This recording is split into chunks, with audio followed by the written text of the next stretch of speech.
Autumn closed fast and hard over the Bitterroot foothills, as if a door had been slammed shut on the season. The aspen up the draws had turned from gold to bare bone in a matter of days, and the wind had a new, sharp tooth. Frost did not just kiss the ground. It cracked the water pails left behind the Keene house, the ice swelling thick and white before the sun was high enough to matter. The air itself felt brittle, judgmental. On Sunday, that feeling followed Mara Keene into the small, clapboard church. She sat at the back, as she always did, a small figure in twice-worn black. She was 23 years old and already a widow twice over. First Samuel, taken by a river that jumped its banks. Then Jonah, her Jonah, crushed in a mine at it collapse just 6 months past. The town of Promise Creek had offered condolences the first time. The second time, they offered suspicion.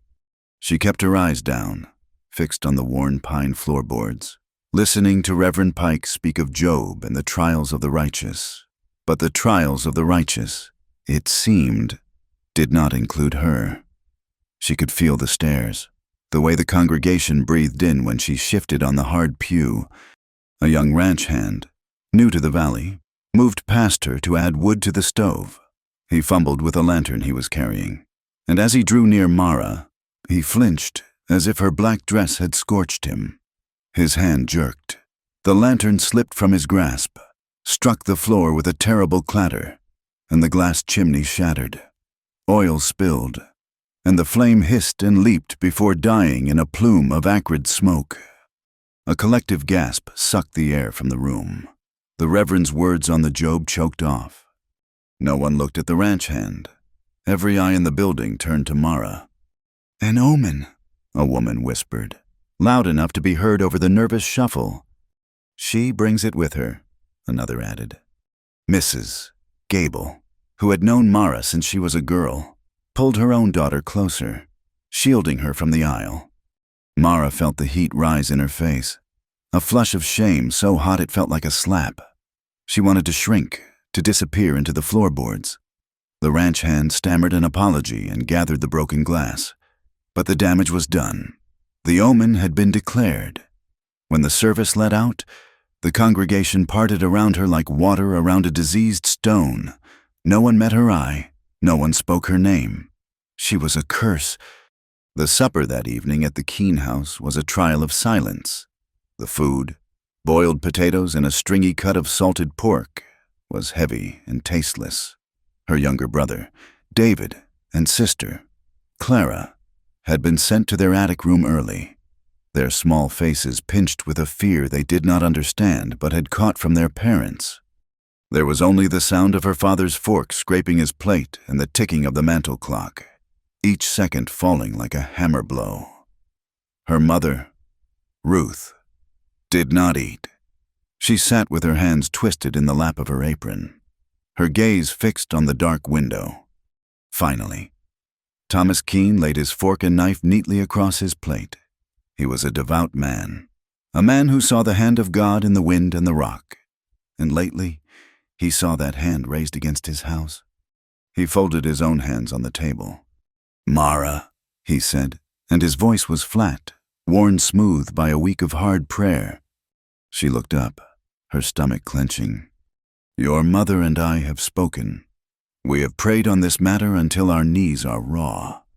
We have sought guidance." Mara waited. The clock ticked. "The Lord has turned his face from you, child, and in so doing, he has turned his face from this house, the lantern at the service, the sickness in the livestock, the early frost on the crop." "Father, that is not—" she began, her voice a dry rasp. "It is," he cut her off, not with anger, but with the terrible finality of faith. "Twice you have been widowed. Twice the Lord has taken a man from your side. The town sees a mark on you.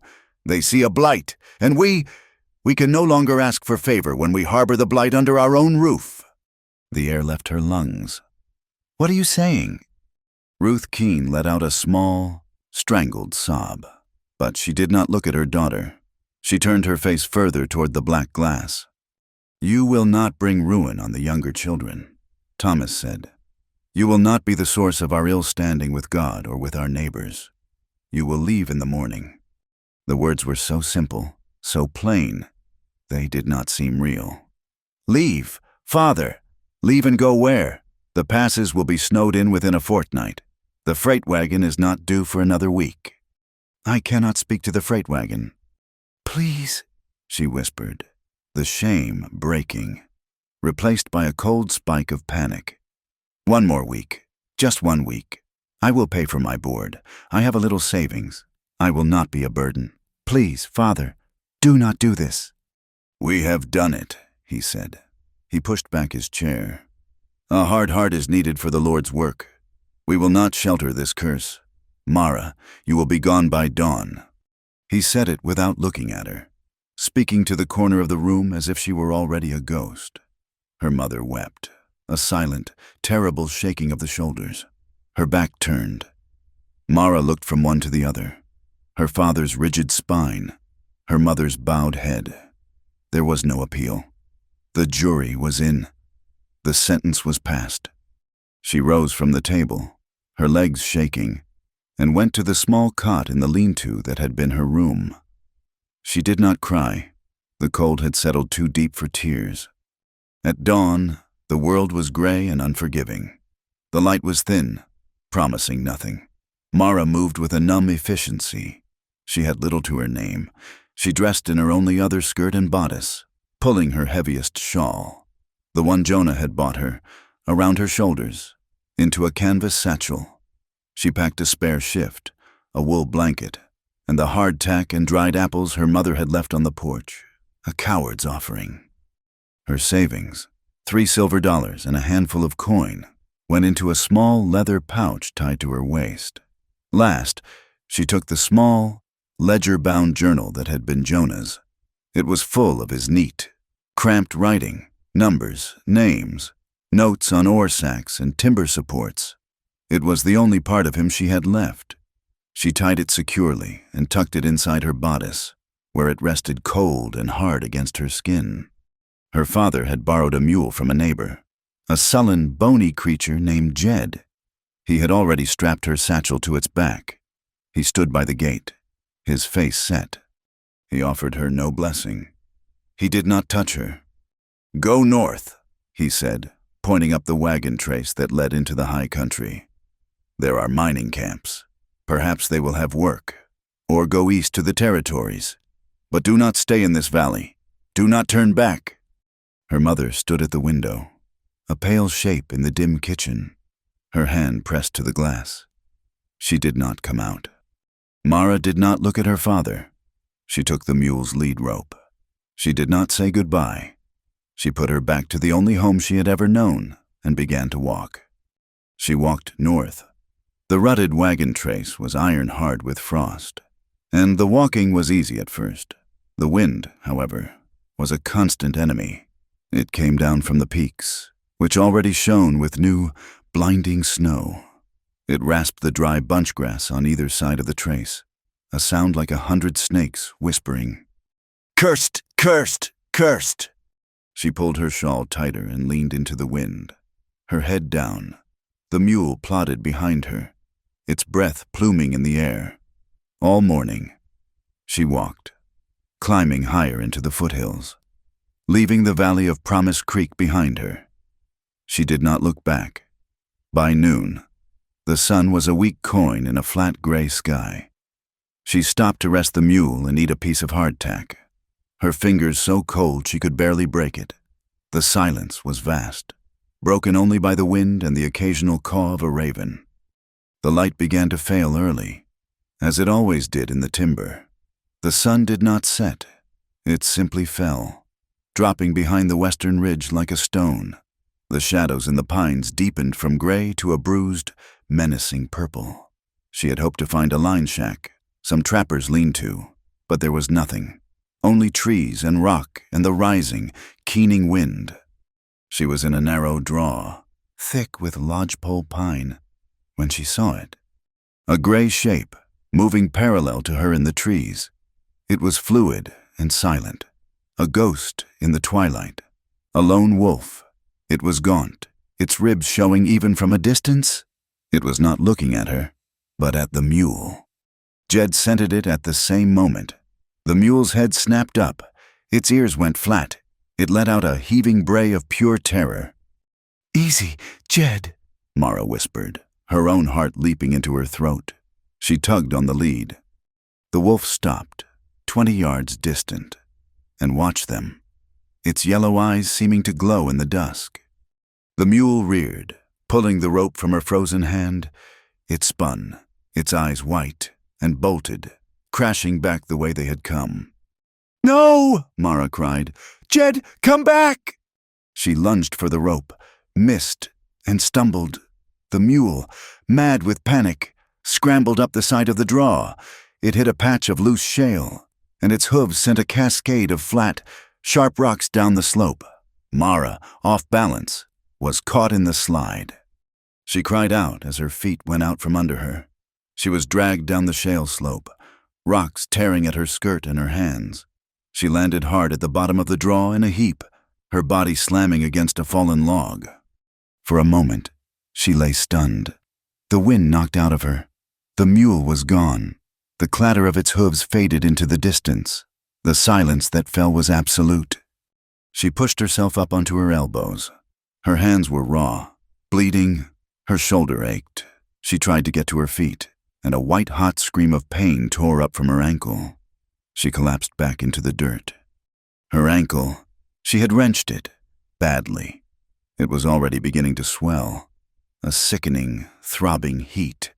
"No," she whispered to the empty forest. "Oh, God, no!" Her food was gone. Her blanket was gone. Her transport was gone. She was alone, in the dark, with a useless ankle, and the temperature was dropping with the stars. She fumbled inside her bodice. Her fingers brushed the hard leather cover of the journal. She had lost everything else, but she still had that. She clutched it to her chest as if it could offer warmth. Night came sudden and sharp. The cold was a living thing, a predator. It sank its teeth into her, stealing the warmth from her blood. She dragged herself, grimacing with every movement, to the base of a leaning spruce. Its low-hanging boughs offered meager shelter, blocking the worst of the wind but none of the cold. She huddled there, pulling her shawl tight, her teeth chattering so hard her jaw ached. She thought of her father's warm house, her mother's kitchen, the small attic room. They seemed a lifetime away. She whispered prayers she barely believed, the words freezing on her lips. She was going to die here. She was going to freeze to death, just as her father had commanded. She must have drifted into a stupor of cold, because the sound did not register at first. A slow, heavy thud, thud, thud. It was not the wolf. This was heavier. It was steady, coming closer through the snow-crusted timber. Terror, cold and sharp, cut through her numbness. She held her breath. A rider, a man, in this wilderness, at this hour. That was often a worse fate than the cold. A light bobbed between the trees, a small, yellow spark. It grew closer, a lantern held low. She saw the dark shape of a horse, or perhaps a pony, and a broad-shouldered man. The man reined in. The pack pony he rode stamped and blew, its breath steaming. The lantern light swung up, illuminating a face thick with a dark beard and caked with snow. His eyes were shadowed under a low-brimmed hat. He looked down at her for a long moment. Mara could not speak. She could only stare, clutching Jonah's journal. "You are in a bad way, woman," the man said. His voice was deep, rough as bark, but not unkind. He swung down from the pony. He was tall, and he moved with a quiet, solid purpose. He held the lantern lower, and his gaze took in her torn skirt, her bleeding hands, her foot twisted at an unnatural angle. "Ankle?" he asked. She managed a single, jerking nod. He grunted. He looked up the slope, then back at her. "You will not last the night here. The storm is setting in for good." He turned and unlashed a heavy fur from the back of his pony. My cabin is half a mile up this draw. It is warm." He held out a hand, gloved and worn. "I can get you warm, if you will stand." She tried. She pushed against the spruce trunk, but the moment she put an ounce of weight on her ankle, the world went black at the edges, and she cried out, falling back. The man said nothing. He simply stepped forward. He put the lantern on the ground, bent, and slid one arm under her knees and the other behind her back. He lifted her as if she weighed no more than a sack of flour. He did not grunt. He did not strain. He just lifted her. His hands were careful, impersonal, but she felt the solid, unyielding strength in them. He smelled of pine smoke, cold air, and animal hide. He held her against his chest and carried her to his pony, setting her sideways on its back before mounting behind her. She flushed, a wave of heat that had nothing to do with the cold and everything to do with the simple, startling fact of being held. It was the first human contact she had felt in days that was not a stare or a flinch. It was just strength. His cabin was a tight, single-room saddle of logs, perched on a rise above a frozen creek. It looked as if it had grown from the rock, solid and low against the wind. He slid off the pony and, without a word, lifted her down. She could not put weight on the ankle, and she faltered at the door. He did not wait for her to ask. He lifted her again, over the sill and into the small, warm room. A stone hearth dominated one wall, a bed of coals glowing red. The room was tidy, but spare. A bed frame in one corner, a table and 2 stools, shelves holding tins and jars. Furs were piled on the cot, and traps hung from the wall beams. He set her down gently on one of the stools near the fire and stirred the coals. Adding a log, the fire leaped, and the heat began to needle her frozen skin. He moved with a quiet economy, brewing a steaming mug of pine needle tea and handing it to her. Her hands shook so badly she nearly spilled it. He then took a bag of cornmeal and a small pot and began to make mush, stirring it over the fire. He said little. He was a man who seemed to wear silence as comfortably as his heavy coat. But his eyes, she noticed, kept tracking the single window, watching the snow that now fell thick and fast, hissing against the glass. The wind moaned, a low, grieving sound. My name is Mara," she said, her voice hoarse. He looked at her. His eyes were a startling gray, the color of the sky before a blizzard. He nodded once, as if that was enough. "Elias Crow," he said. He handed her a bowl of hot mush, thick and steaming. "Eat. It will put heat in your bones." The storm swallowed the range. For 2 days, the wind did not stop. It shrieked and howled, and the snow piled high against the small window, burying the cabin in a deep, white drift. Elias Crow was not troubled. He seemed to be a man who understood storms. He would go out for hours at a time, checking his trap lines, and return covered in a crust of ice, snow caked in his beard and eyebrows. He would nod to her, hang his coat, and tend to his gear. She thanked him once, for the food, for the shelter. He shook his head, brushing ice from his coat. "Storm does not care for manners," he said, his voice gruff. "But it does for preparedness. You were not prepared." There was no judgment in it. It was a simple statement of fact. That night, the second night, the roof ticked and snapped as the frost deepened. The cabin was warm, but the pain in her ankle had settled into a dull, throbbing fire. She could not sleep. She shifted on the cot he had given her, biting her lip to keep from making a sound. She must have failed. She heard movement, and his shape blotted out the last of the fire's glow. "It is your ankle," he stated. "It is nothing. It will pass." He grunted, the sound disbelieving. He lit the oil lamp, and the small cabin filled with yellow light. He went to a wooden trunk at the foot of his own bed and pulled out what looked like a clean, faded blue shirt. With his hunting knife, he began tearing it into long, clean strips. "What are you doing?" she asked. It needs binding to keep the swelling down. He knelt before her cot. Lift your leg. She hesitated, then slowly extended her foot. He was careful, his movements precise.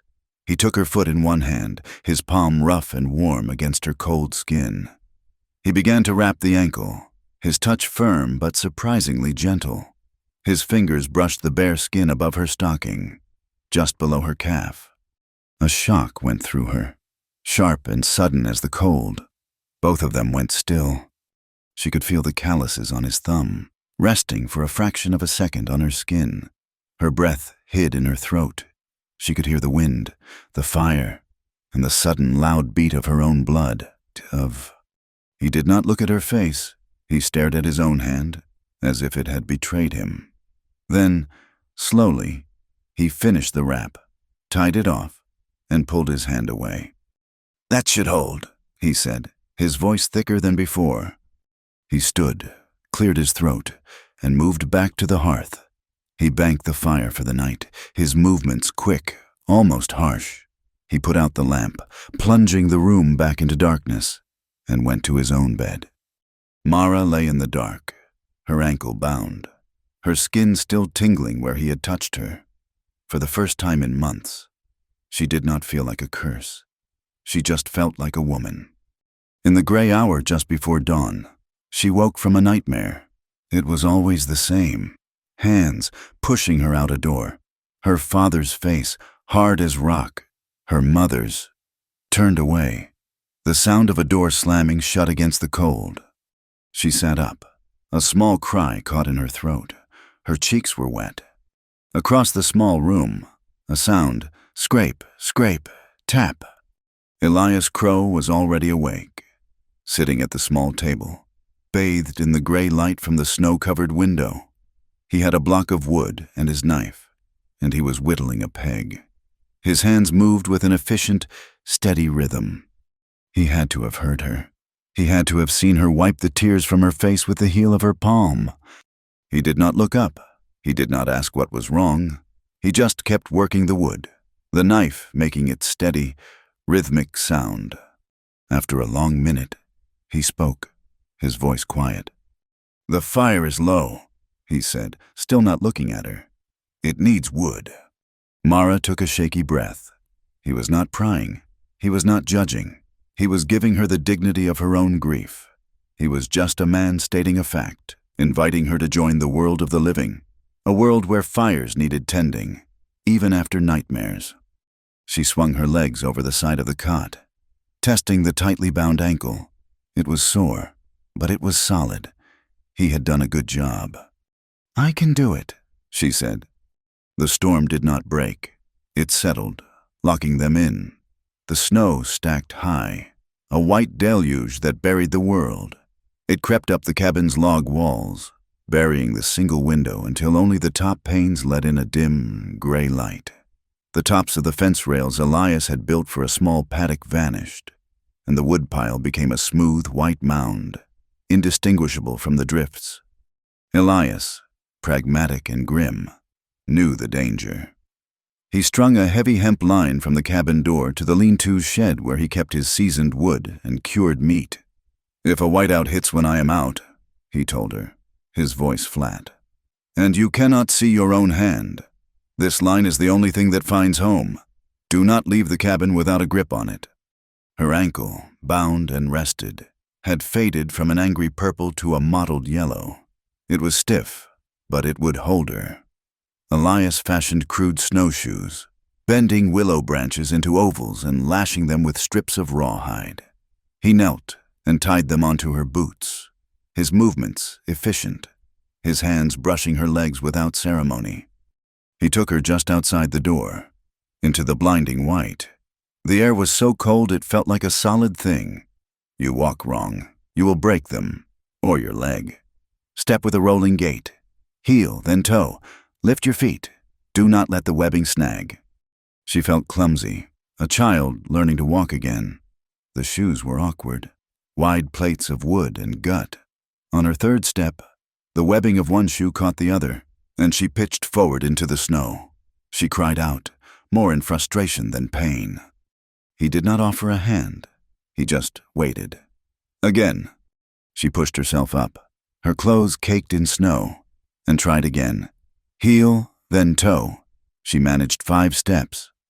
"It will do," he said, and turned back to the cabin, leaving her to practice in the small, cleared patch by the door. They fell into a rhythm born of necessity and confinement. The cabin was small, forcing a closeness that was both uncomfortable and unavoidable. Their lives became a loop of simple, vital tasks. Mara kept the hearth. She had not realized fire was a living thing, with moods and needs. She learned when it needed coaxing with dry tinder and when it needed choking with a solid log. She learned to bank the coals at night so a single breath would bring them back by morning. She took over the cooking, such as it was, beans and cornmeal and beans. She learned to stir the pot of beans without scorching the bottom, a small victory that felt disproportionately large. His domain was the world outside the door. He was a creature of the cold. He would leave in the gray light, his face wrapped in a wool scarf, his rifle in hand, and return at dusk, a silent figure crusted in ice. He would spend hours chopping green rounds of pine, fighting wood that was damp and full of pitch. The cabin would fill with acrid smoke that stung her eyes and made her cough. He would curse, a low, single word, bitten off and sharp, at the stubbornness of the wood. It was the most emotion she had heard from him.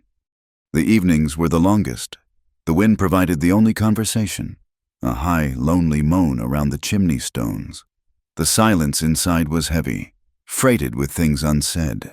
To fill it, to do something other than stare at the man sharpening his knives by the fire. Mara retrieved Jonah's ledger. "I can read aloud," she offered one night, her voice sounding loud in the small space. "If you like." Elias looked up, his gray eyes unreadable in the lamplight. He nodded once. "Aye." So she read, at first. It was just to hear a human voice. The entries were dry. October 5th, 6 sacks ore, Pike consolidated, paid J. Harris for hauling. Or October 9th, 12 timbers, bracing added 3, charged to Pike.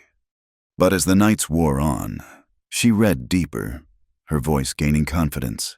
She found lists of names, men who had worked shifts, with sums next to them that seemed too small for a week's hard labor.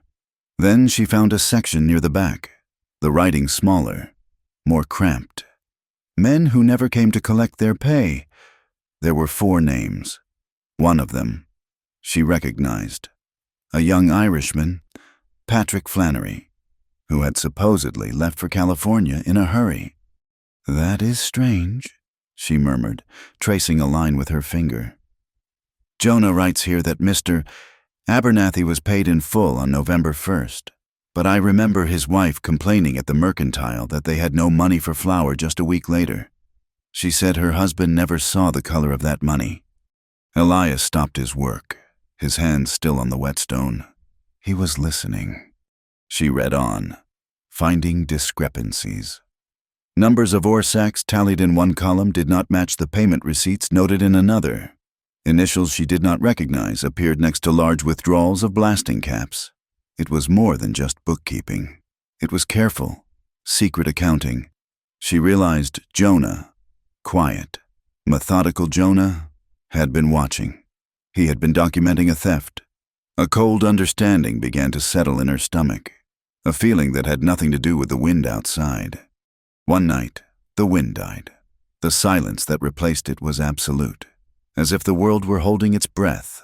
Then, a new sound, a yip, then a chorus, a wild, fractured song that rose and fell just beyond the frozen creek. A coyote pack, singing to the hard, bright moon. Mara, still raw from her night on the shale slope, startled violently. She dropped the tin mug she was cleaning, and it clattered on the floor. She grabbed the nearest solid thing. It was Elias's sleeve. Her fingers clamped down on the hard muscle of his forearm. "What is that?" Elias did not move for a long moment. He covered her hand with his own, his palm calloused and impossibly warm, engulfing her knuckles. "Just coyotes," he said, his voice low. "They are hungry. The snow is too deep for them to hunt well. They will not come near the smoke." His hand stayed on hers for a beat longer than necessary.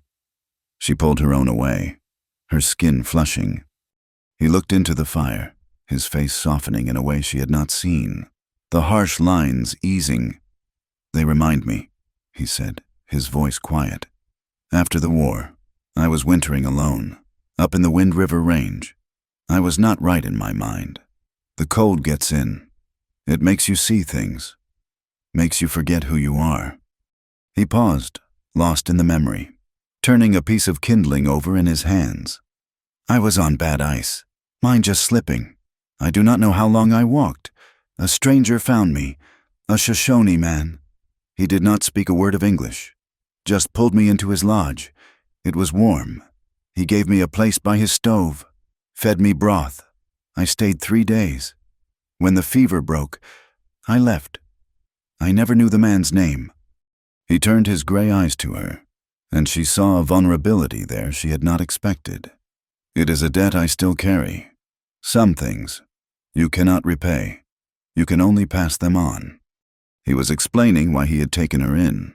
He was telling her she was his debt, his way of passing on the warmth he had been given. It made her feel both safe and strangely empty, like a package he was carrying for someone else. A few nights later, he was the one who woke in terror. Mara was jolted from a light sleep by a sudden, violent thrashing from his cot. "No, Matthew, get back! Get back! Damn you! Matthew!" He roared the name, his voice thick with a guttural, terrifying panic. She sat up, her heart pounding in her throat. The lamp was burning low. In its guttering glow, she saw him fighting the blankets. His body arched off the cot. He had thrown off his heavy wool shirt in the night, and his chest was bare. She saw it clearly, a puckered, angry scar, old and white, running along his ribs on the left side. It was not a bullet hole. It was a jagged, cruel thing, like a mark left by a spear or a broken blade.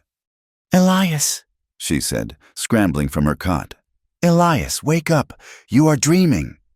He awoke with a choked gasp, his eyes wide and wild. He stared at her, breathing hard, his hand clutching his side, right where the scar was. He saw where she was looking. In an instant, the wildness was gone, replaced by a flush of deep, burning shame.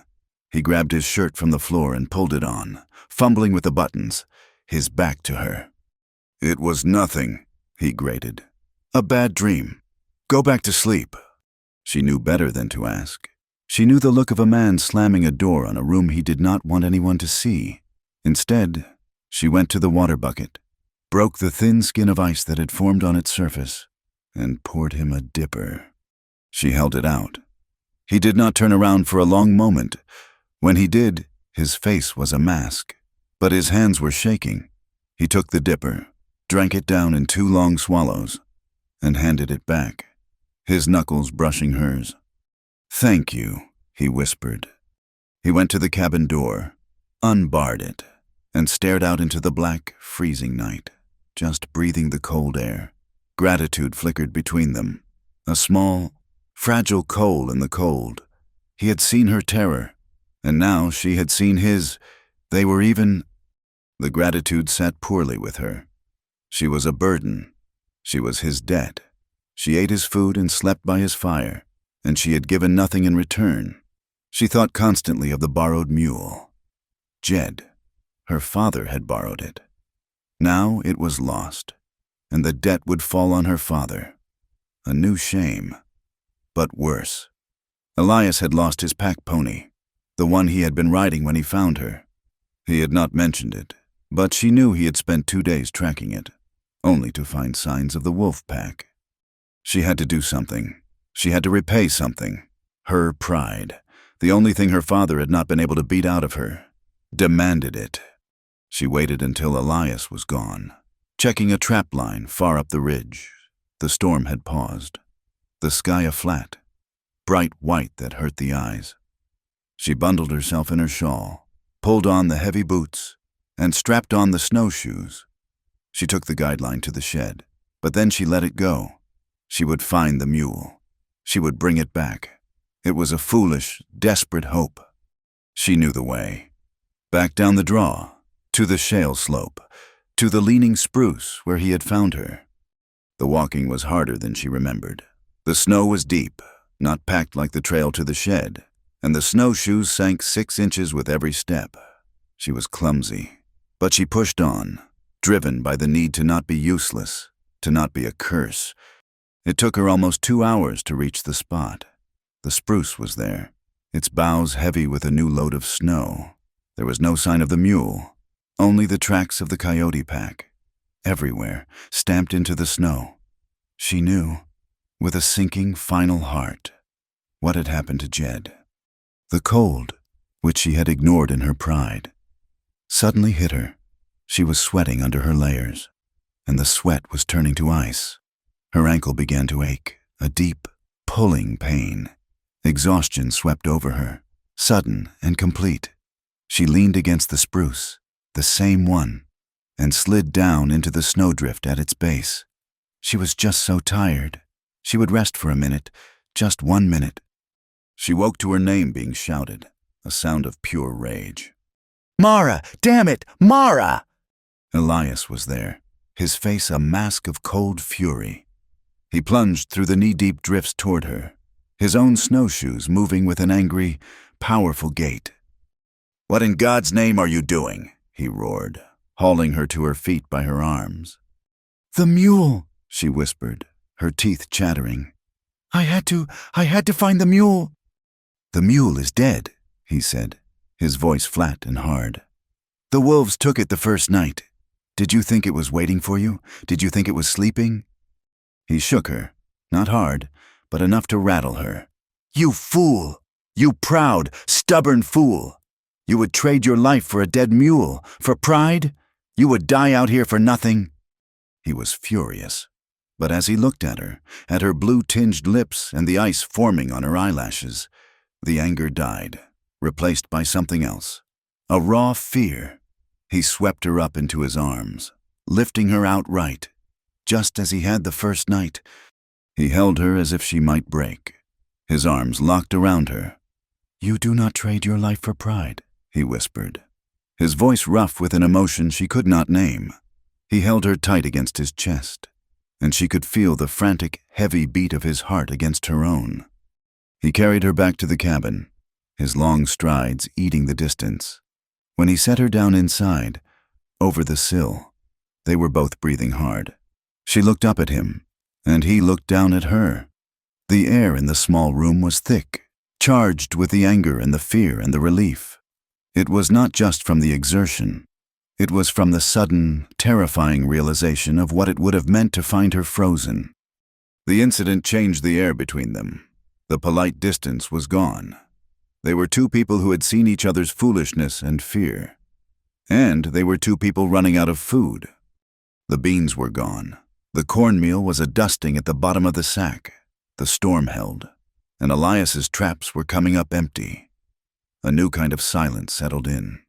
The quiet desperation of true hunger. Then, one afternoon, he returned, a darkness in his beard but a different set to his shoulders. He held up 2 snowshoe hares, white as the drifts they came from. "Meat," he said, and the word was a prayer. He tossed one on the table. Mara looked at it. It was limp, its black eyes dull. She had cooked meat her mother had prepared, but she had never taken it from fur to pot. "I will skin it," she said, her voice small. He watched her. She took his skinning knife, her hand shaking slightly. It was an awkward, tender business. Her stomach turned, but she held it steady. She made the cuts as he had shown her once on a squirrel, her fingers clumsy, her movements hesitant. She was ruining the pelt. She knew, but she got the skin off. When she was done, her hands covered. She looked up at him, expecting criticism. He was leaning against the doorframe, his arms crossed, and he was smiling. It was the first time. It was not a big smile. It was a small lifting at one corner of his mouth, a crinkling by his gray eyes. It transformed his entire face, wiping away the harshness, leaving something raw and warm behind. That small, brief smile did more to her than his touch in the dark. They ate that night. They roasted the hare over the fire, and the smell of it, the rich, savory smell of real food, filled the cabin. They ate slowly, sitting elbow to elbow at the small table. They savored each bite, chewing until there was nothing left. They ate as if it were the last of the world. And in the silence, there was a shared, profound gratitude that needed no words. The world turned colder. The temperature dropped into a place that felt biblical, a cold that came from a wrathful God. The wind stopped, and a stillness fell that was more frightening than the howl. That night, the fire, no matter how high Elias stacked it, could not fight the chill. A gust of wind, sharp as glass, drove a fine, powdery snow under the door, creating a drift on the floor. The water bucket, the one inside the cabin, 6 feet from the hearth, skinned over with a thick layer of ice. Mara, huddled on her cot, could not get warm. She was wrapped in her blanket and the salvaged fur, but the cold had found her bones. She began to shiver, a deep, uncontrollable shaking that rattled her teeth and blurred her vision. "More wood," she chattered, trying to curl smaller. Elias looked up from the fire. He saw her. He saw the violent tremors, the blue tinge of her lips in the firelight. He stood, his face grim. He went to his own cot, took his heavy bear pelt blanket, and laid it beside hers, on the floor, as close to the hearth as was safe. "One blanket is not enough," he said, his voice quiet, factual. "And that cot is too far from the stone. The frost is coming up from the floor." He looked at her, his gaze direct. "We can share heat, Mara, or you will fall ill. And in this cold, an illness is a death sentence. It is your choice." It was not a seduction. It was a diagnosis, a statement of fact.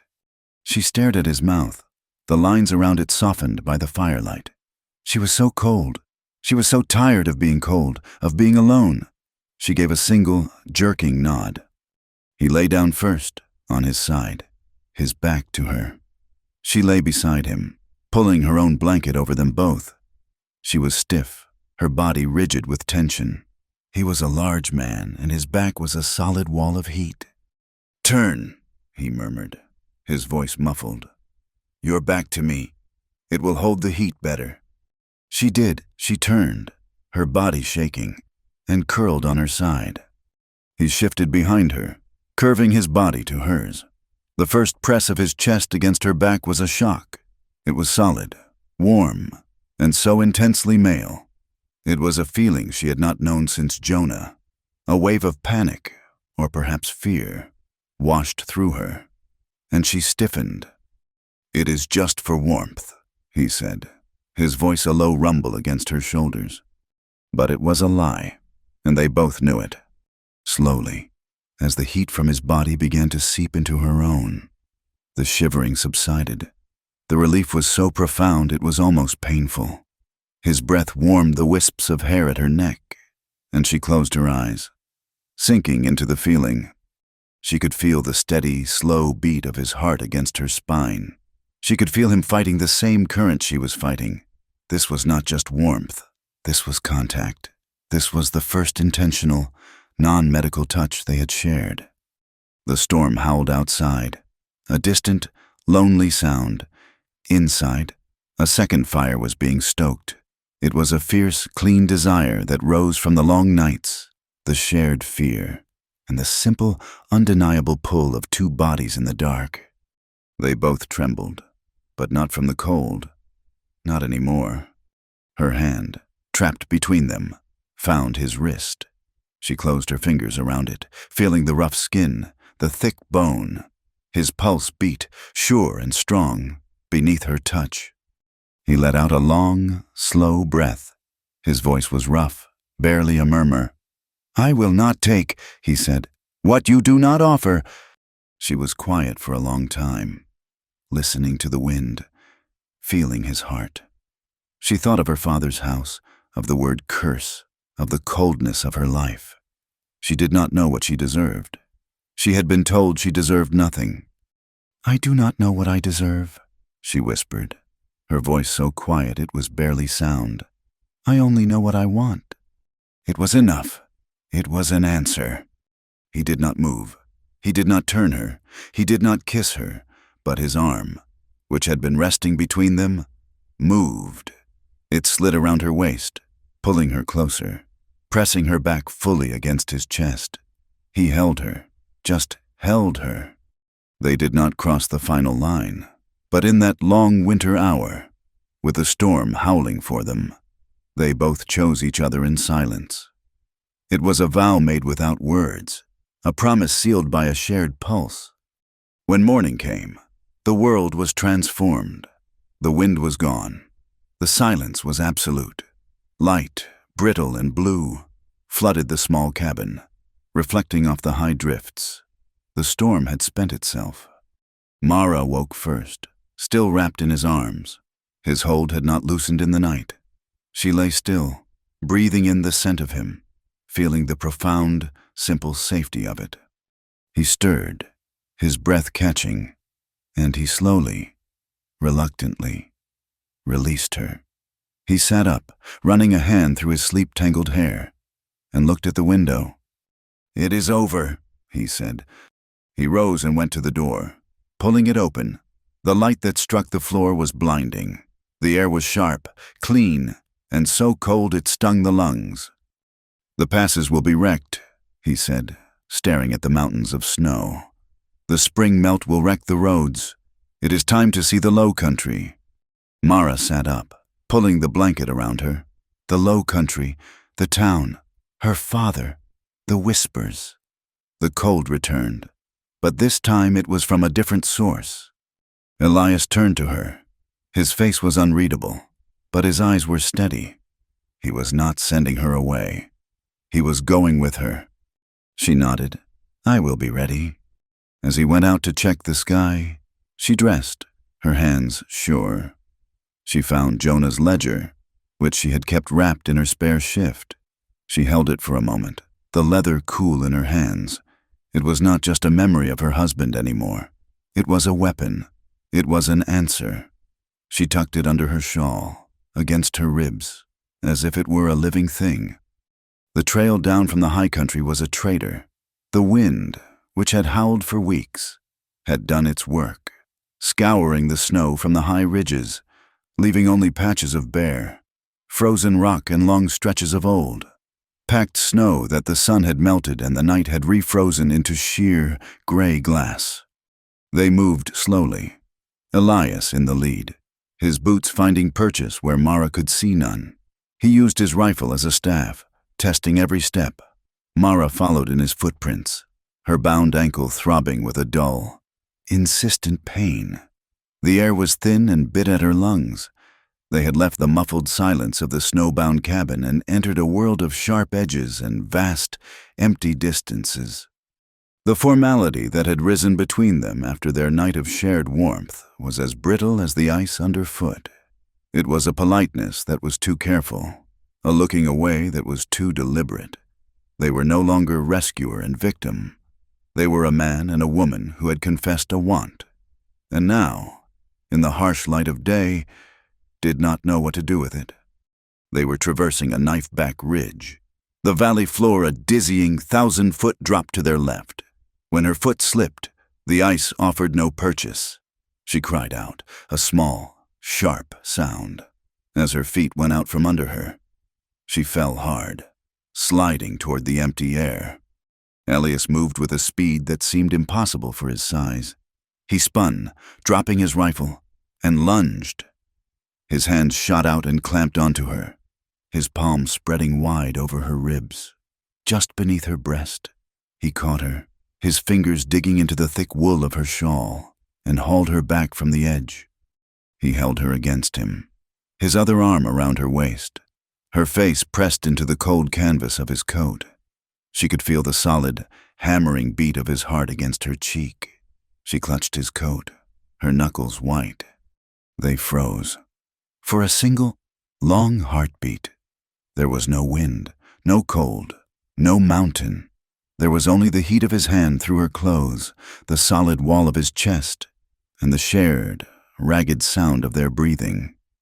His hand on her ribs was a brand, possessive and sure. He let his breath out in a low, harsh grunt. "I have you—" He set her upright on the narrow path, but he did not release her immediately.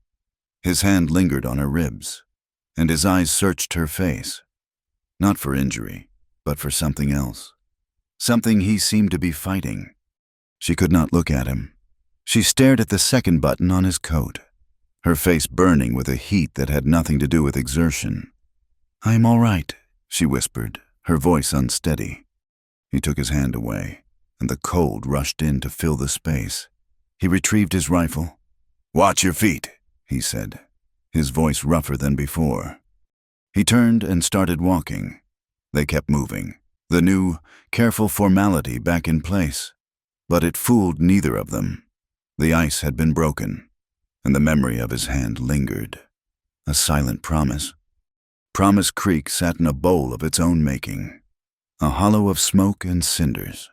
As they descended the last of the foothills, the smell of coal smoke in the tannery replaced the clean scent of pine and ice. The town looked pinched and dirty after the white purity of the high country. Soot left a dark halo around the windows of the assay office, and the raw, unpainted boards of the newer buildings looked like scars.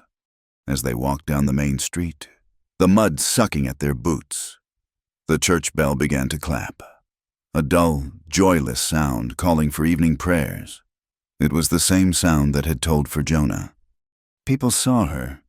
First, it was Mr. Hemlock, the undertaker, who was sweeping his porch.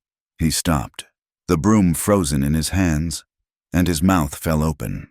He looked from Mara to the big, bearded mountain man at her side, and his eyes narrowed with a mean, knowing speculation. Then, two women coming out of the dry goods store saw her. They stopped dead, one grabbing the other's arm. A word was spoken, cursed. It did not need to be shouted. Mara saw it in the shape of their mouths. They broke into a frantic pocket of whispers, their heads bent together, their eyes cutting to Mara like knives. The word traveled faster than they could walk. Doors closed. A child who had been rolling a hoop was snatched inside by his mother. Faces appeared in windows, stared, and vanished. By the time they reached the center of town, the street was emptying around them, as if they were the center of a plague. Mara felt the old, familiar shame rise, hot and acidic, in her throat. She pulled her shawl tighter, her gaze dropping to the boardwalk. She had survived the mountain, the cold, the starvation. She had thought it would make her stronger, but this public shaming cut her just as deep as it had before. Elias walked beside her, his face granite. He seemed not to notice the stares, the whispers. He moved like a boulder in a flood, unaffected, his gaze fixed straight ahead. His presence beside her was a silent declaration. Outside the mercantile, her mother stood with a basket of eggs, haggling with a rancher. "Ruth," Mara said, her voice small. Her mother turned. For one unguarded moment, her face softened. Relief and a raw, maternal fear washed over her features. "Mara, oh, dear God, we thought you were dead." She took a step, her hand reaching out, the basket forgotten. Then the mercantile door swung open, and Thomas Keene stepped out, pulling on his gloves. He saw Mara. He saw Elias, his face, which had perhaps held worry for his lost daughter, hardened instantly into a mask of righteous judgment. Ruth's hand faltered and dropped to her side. Her face firmed. Her joy vanished, replaced by the familiar, dutiful fear of her husband. She lowered her eyes to the boardwalk and took a half-step back, aligning herself with him. "Mara," Thomas said. His voice was cold, the voice he used at prayer meetings when speaking of sinners. I told you not to return to this valley. I told you your presence here was an offense. Father, I will not have it, he said, cutting her off. He looked past her, at Elias, his eyes full of contempt for the rough, unkempt mountain man. And you will not drag decent folk into your shadow. Go, leave this town. Your curse is not welcome here. Elias, who had been standing silent, moved. He did not say a word. He simply stepped between Mara and her father. He was a full head taller than Thomas, his shoulders twice as wide. He was not armed, not visibly, but he radiated a quiet, solid danger. He was a boulder, and Thomas had just dashed himself against it. Elias just looked at him. His gray eyes were flat and cold as river stone. Thomas Keene, a man used to being obeyed, a man whose voice was the voice of God in his own home, swallowed. He looked up at the bearded man, at the set of his jaw, and the next words he meant to say, the words of fire and brimstone, died in his throat. He took an involuntary step back, his hand rising to straighten his collar. This is a public street, Elias said, his voice a low rumble. We are not in your church. He did not wait for an answer. He put his hand on the small of Mara's back, a gesture both protective and proprietary, and steered her away, leaving her father standing on the porch, his face mottled with rage and a new, unsettling fear. The assay office was warm and smelled of dust, metal shavings, and stale coffee. A weary clerk with wire-rimmed spectacles and ink stains on his cuffs looked up as they entered. His name was Alden, and he had been a friend of Jonah's. Mrs. Keene, he said, his voice hushed, surprise and pity warring on his face. He stood, his gaze flickering to Elias and back. Mara, everyone assumed. I am not dead, Mr. Alden, Mara said, her voice shaking slightly. She pulled Jonah's ledger from under her shawl and placed it on the counter. I need to ask you about this. Alden's weariness sharpened into focus. He recognized the ledger. He looked at the door, as if afraid someone might have followed them, then glanced at Elias, who had taken a position by the wall, his hat in his hands, watching, listening. Alden opened the book. He frowned as he turned the pages, his thin finger tracing the columns Jonah had so carefully kept. I remember Jonah, Alden said, his voice dropping to a near whisper. He was a meticulous man. He asked a lot of questions. Too many, I thought. What kind of questions? Mara pressed. Alden licked his lips, his eyes darting to the window. He was worried about the Pike Consolidated books, the foreman, Deke Sims. He has been skimming.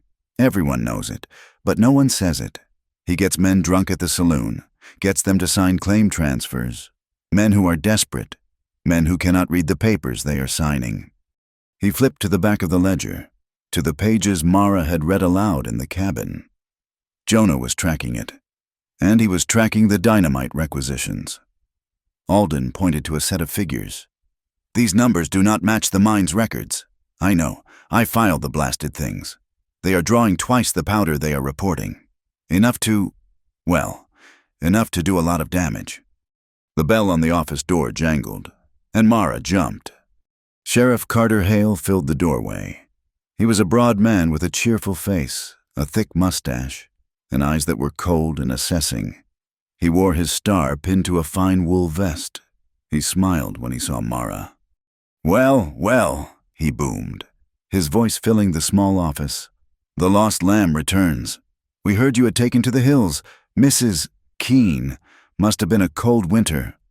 His gaze slid to Elias, sizing him up. And you found a friend. He walked to the counter, his spurs ringing, and looked down at the open ledger. Stirring up old ghosts, are we? Some folks just cannot let their loved ones rest. We are conducting business, Sheriff, Alden said, his voice thin. Business, Hale scoffed. He looked at Mara, his smile tight and unpleasant. Or are you stirring up trouble, Mrs. Keene, trying to hide your unlucky ways behind a stack of numbers? Some folks might say a woman who loses 2 husbands so quick is not unlucky. She is just careless. He leaned in, his voice loud enough for the porch to hear. Or maybe she is just a curse. Mara flinched as if he had struck her. Elias moved from the wall. He did not rush. He just moved, planting himself between Mara and the sheriff. His face had gone to granite.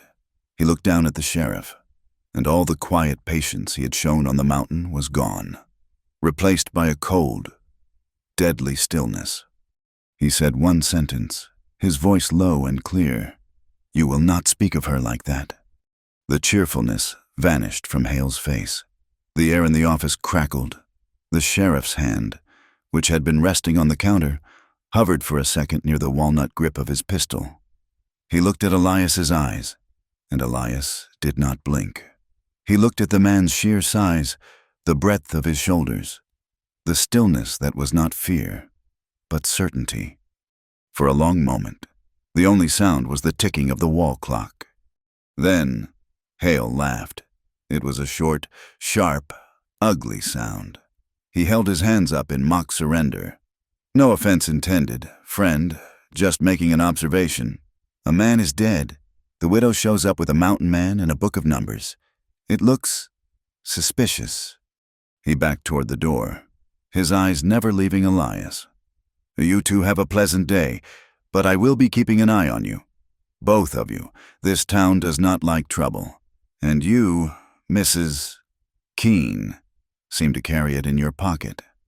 The door jangled shut, leaving a heavy, threatened silence in his wake. Alden was pale, his hands shaking as he closed the ledger. "You should not have done that," he whispered to Elias. "Hale is Pike's man. He is Deke Sims' pocket." "He needed to be told," Elias said simply. They rented a cold room above the livery stable for $2 a week, paid in advance from Mara's small savings. It was mean and bare, with a rope bed, a cracked basin, and a window that overlooked a mound of rotting hay. But it was private. That evening, as dusk settled and the sounds of the saloon drifted up the street, they were walking back from the small cafe where they had eaten a silent supper of stew. They turned into the dark alley that ran beside the livery. 2 men stepped out from behind the rain barrel. They were in long, dusty coats, their faces shadowed by their hats. One held a length of stove wood, thick as a man's arm. "This is far enough, trapper," one of them said. Elias shoved Mara behind him. "Hard. Run," he ordered. But she was frozen. The man with the wood swung it, aiming for Elias's head.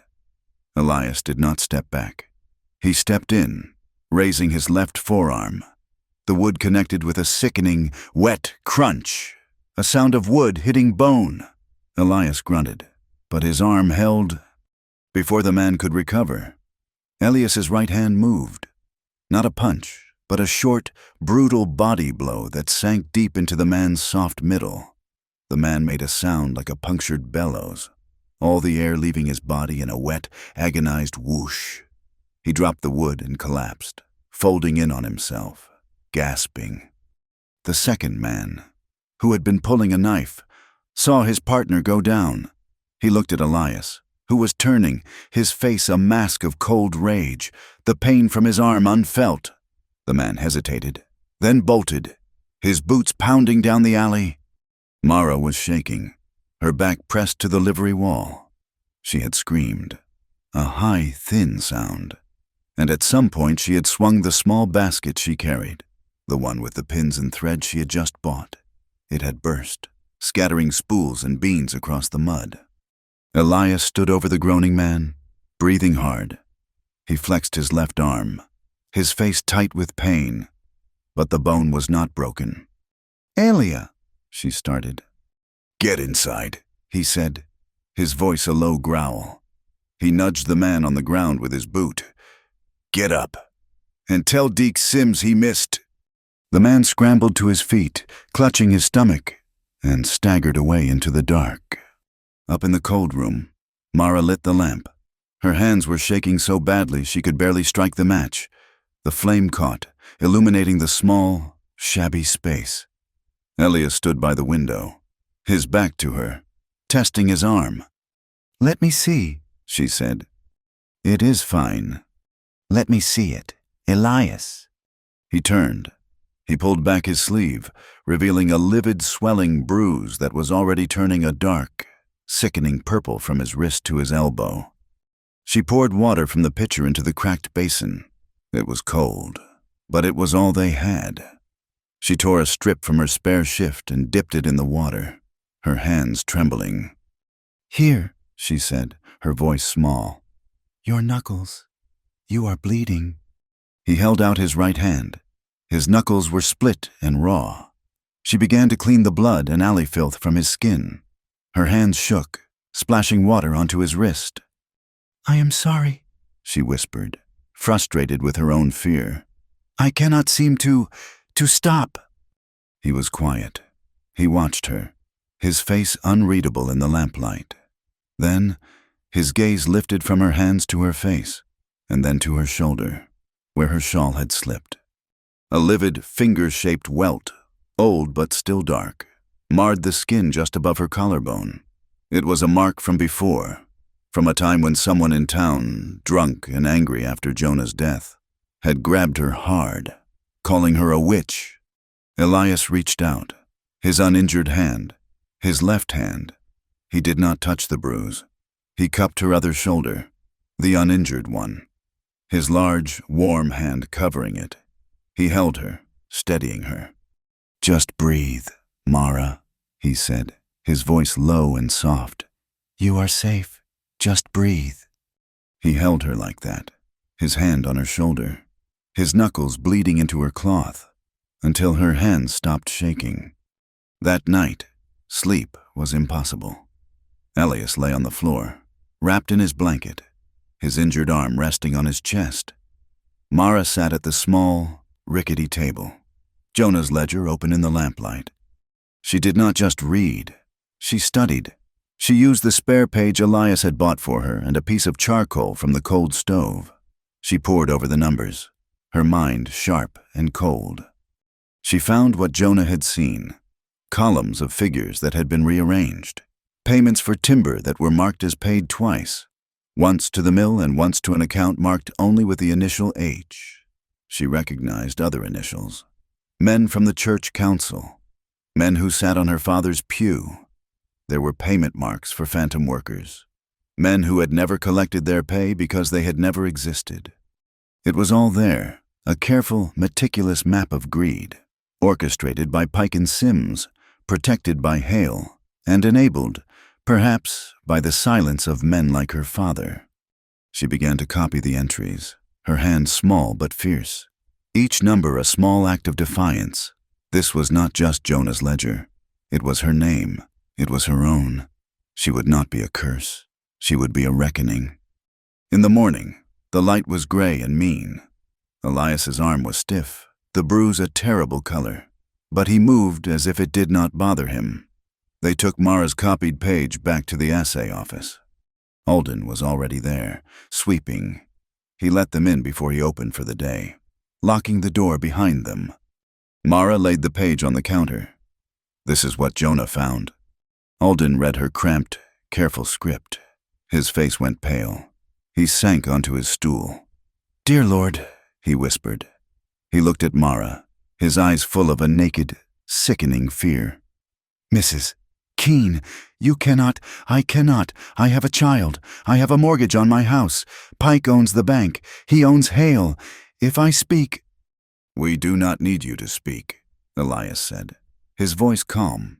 "We need to know who else saw—" Alden hesitated.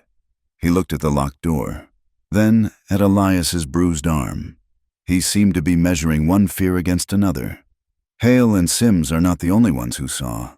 There was a muleteer, a young man named Ramon Ortega. He hauls blasting caps for the mine. "What did he see?" Mara asked. "He saw something uglier than numbers," Alden whispered, leaning in. "He told me, after Jonah, after the accident. He said he was hauling a late load. He saw 2 of Pike's men who were not on the blasting crew, placing charges near the main adit brace, the brace that failed, the brace that—" That killed Jonah." Mara's blood went cold.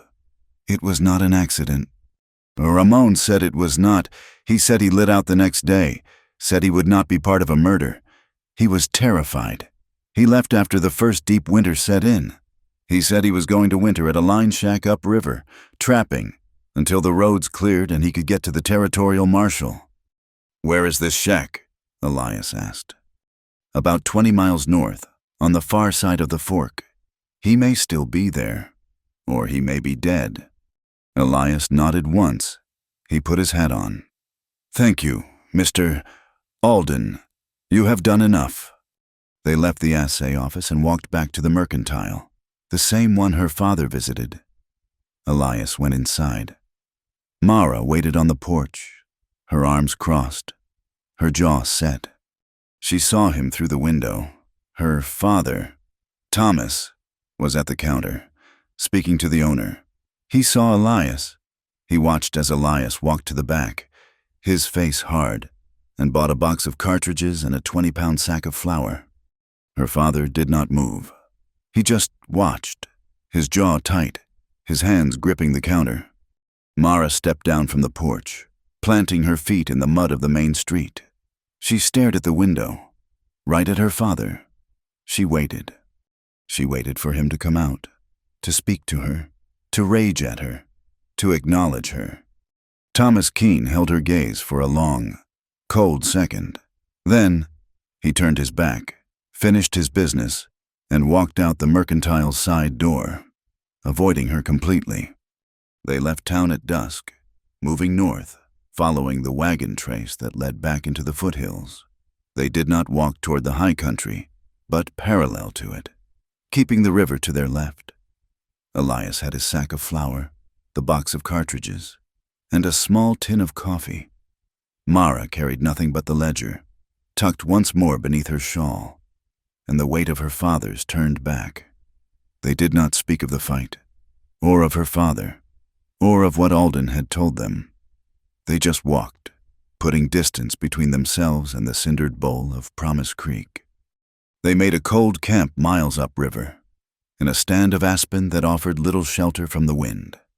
They built no fire. Elias checked his arm, wincing in the dark as he moved it, and Mara knew he was in more pain than he let on. They ate hardtack and drank icy water from the river. "He will not be in that shack," Mara whispered into the dark, her voice tight. "A man that's scared? He is long gone. He is in California by now." "Maybe," Elias said. He was sitting with his back against a tree, his rifle across his knees. "But scared men do foolish things, or they do nothing. He might be too scared to run, too scared to move at all. We will look. If he is not there, we go east. We find a marshal. And if he is there, then we keep him alive, and we bring him back." He fell silent, and Mara tried to sleep, but the cold from the ground soaked into her bones. She thought of the warm cabin, the tight saddle of logs, the smell of pine smoke and the safety of its four walls. She woke to a hand on her shoulder, shaking her. "Mara, get up, now!" She was on her feet before she was fully awake, her heart pounding. "What is it?" Elias was already shouldering his pack. He pointed south, back toward the town. The sky, which should have been black and brilliant with stars, was tainted. A dull, sickening orange-red glow pulsed against the low clouds. It was miles away, high up, in the exact direction of his claim. "No," she breathed. "Yes," he said, his voice flat. They stood and watched for a long, silent minute. The glow was too big to be a stray spark. It was too hungry. It was a structure, burning fast and hot, even from this distance, miles downriver. She thought she could smell it on the wind, the sharp, acrid smell of pitch and burning pine, the smoke of her own survival turning to ash. Elias did not curse. He did not rage. He just stood very quiet, his face a hard, unreadable mask in the reflected, dying light of his home. His stillness was more frightening than any shout. When he finally spoke, his voice was low and held a terrible, cold certainty. They will say you brought this. Mara shivered, a deep, convulsive tremor that had nothing to do with the night air. He was right. She was the curse, the blight. She had brought this judgment, not from God, but from men. She had taken shelter with this man, and she had brought the fire down on him. Elias, She whispered, I am so sorry. It is not your fault, he said, his voice hard. It is theirs. But they will use you. They will use your name to cover it. He turned from the glow. Come, we are wasting moonlight. They reached the ruins of the cabin just after sunrise. The journey back up the draw, the one he had carried her down, was a grim march. There was nothing left. The cabin was a blackened square on the snow, a bed of smoking, hissing coals. The tight saddle of logs was a pile of charred bones. The roof was gone, the stone chimney standing alone like a tombstone. The smell of ash and wet, burnt wood was overwhelming. His shed was also gone, his traps, his furs, the seasoned wood he had spent a year cutting, all of it, ash. Mara stood, her hands fisted in her shawl, tears of rage and guilt stinging her eyes. Everything he had built, gone, because of her. Elias walked into the smoking square, his boots sinking into the hot ash. He did not look for survivors. He looked for a cause. He nudged a blackened log with his boot, then knelt. He picked something up, looked at it, and tossed it to her feet. It was a tin, still warm, with the top punctured. Kerosene. They were thorough, he said. He stood and looked around, not at the ruin, but at the trees, the ridge, the sky. He looked like a man fixing a new map in his head, a map of a place he no longer belonged to. Hoofbeats, muffled by the snow, made them both turn.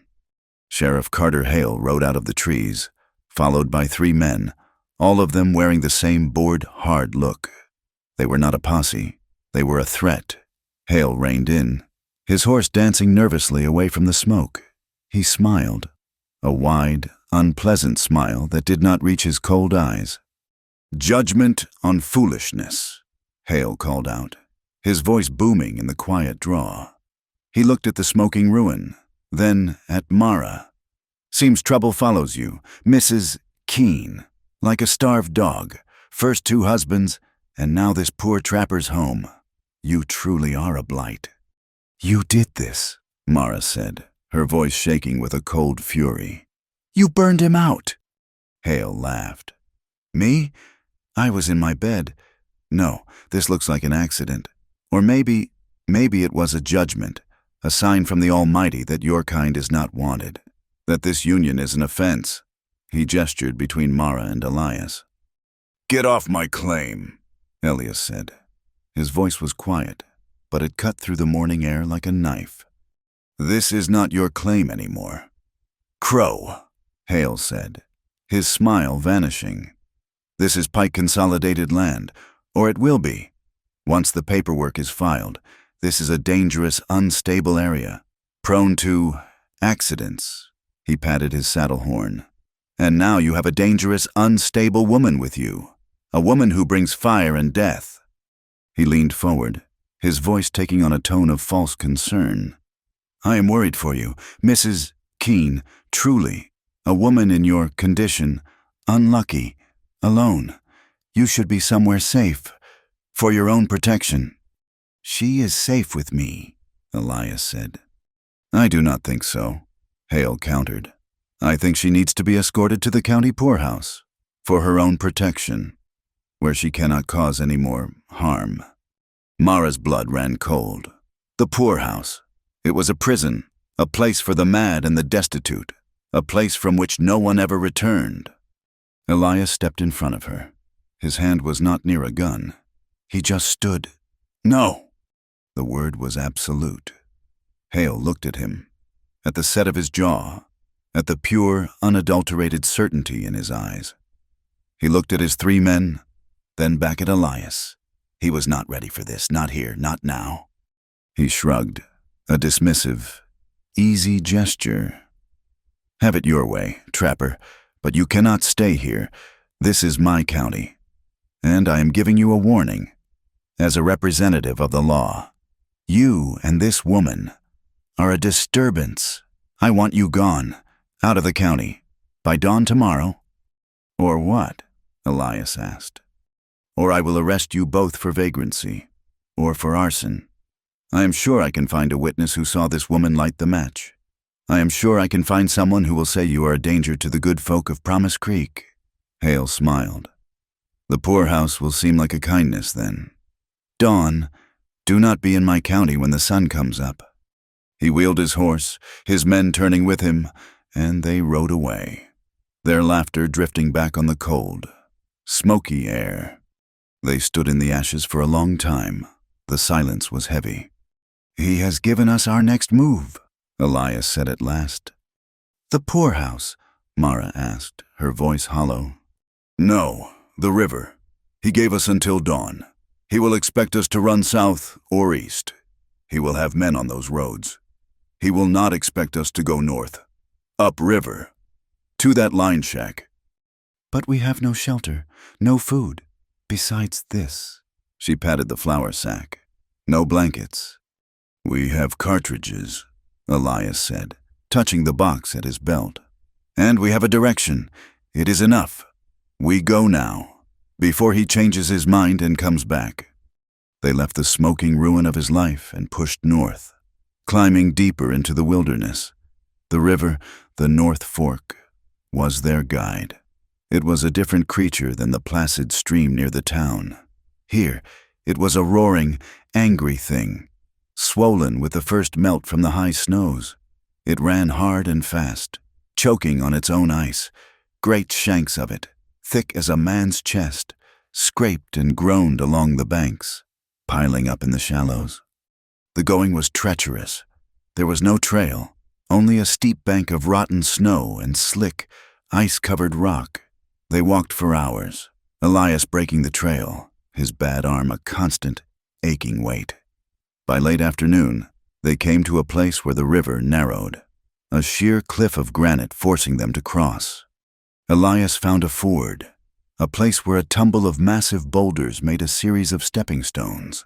The water roared around them, a deafening, white spray. "One at a time," he shouted over the noise.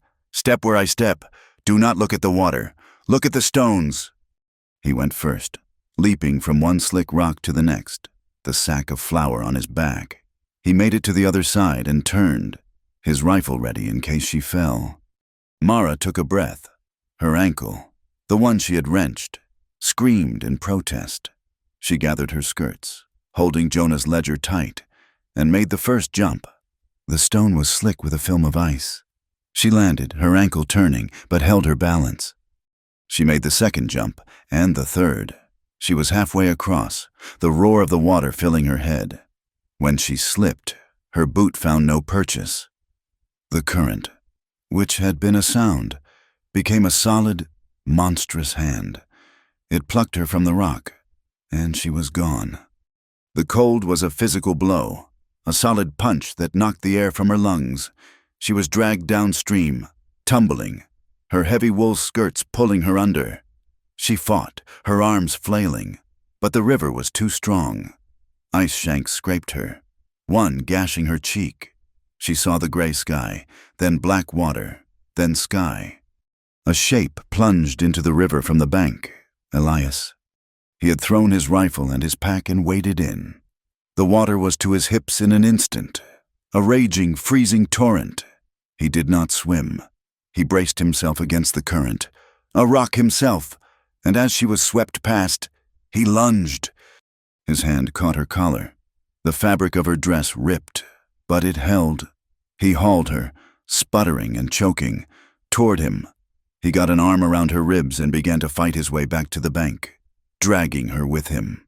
The current tore at them, trying to pull them both under, but he was stronger. He found purchase, his boots digging into the gravel, and he hauled her from the water, setting her on the bank like a drowned rat. She lay on the snow, shaking so violently her teeth clicked together. She could not breathe.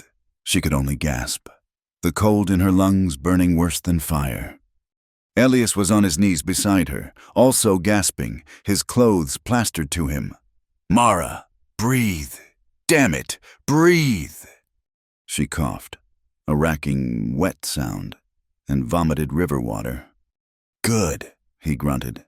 "Now, get up, or we freeze here." He pulled her to her feet. She could not stand. Her legs were numb, her body a single, convulsive shiver. "Your clothes," he said, his voice urgent. "They will freeze solid. Get them off." He turned his back to her, a small, polite gesture that was absurd in its context. He began to strip his own sodden coat and shirt, his back to her, giving her privacy, but his hands were numb, clumsy. "Behind that boulder," he ordered. He half-carried, half-dragged her behind a tall slab of granite that offered some shelter from the wind. She tried to unfasten the buttons on her bodice, but her fingers were useless, white and stiff.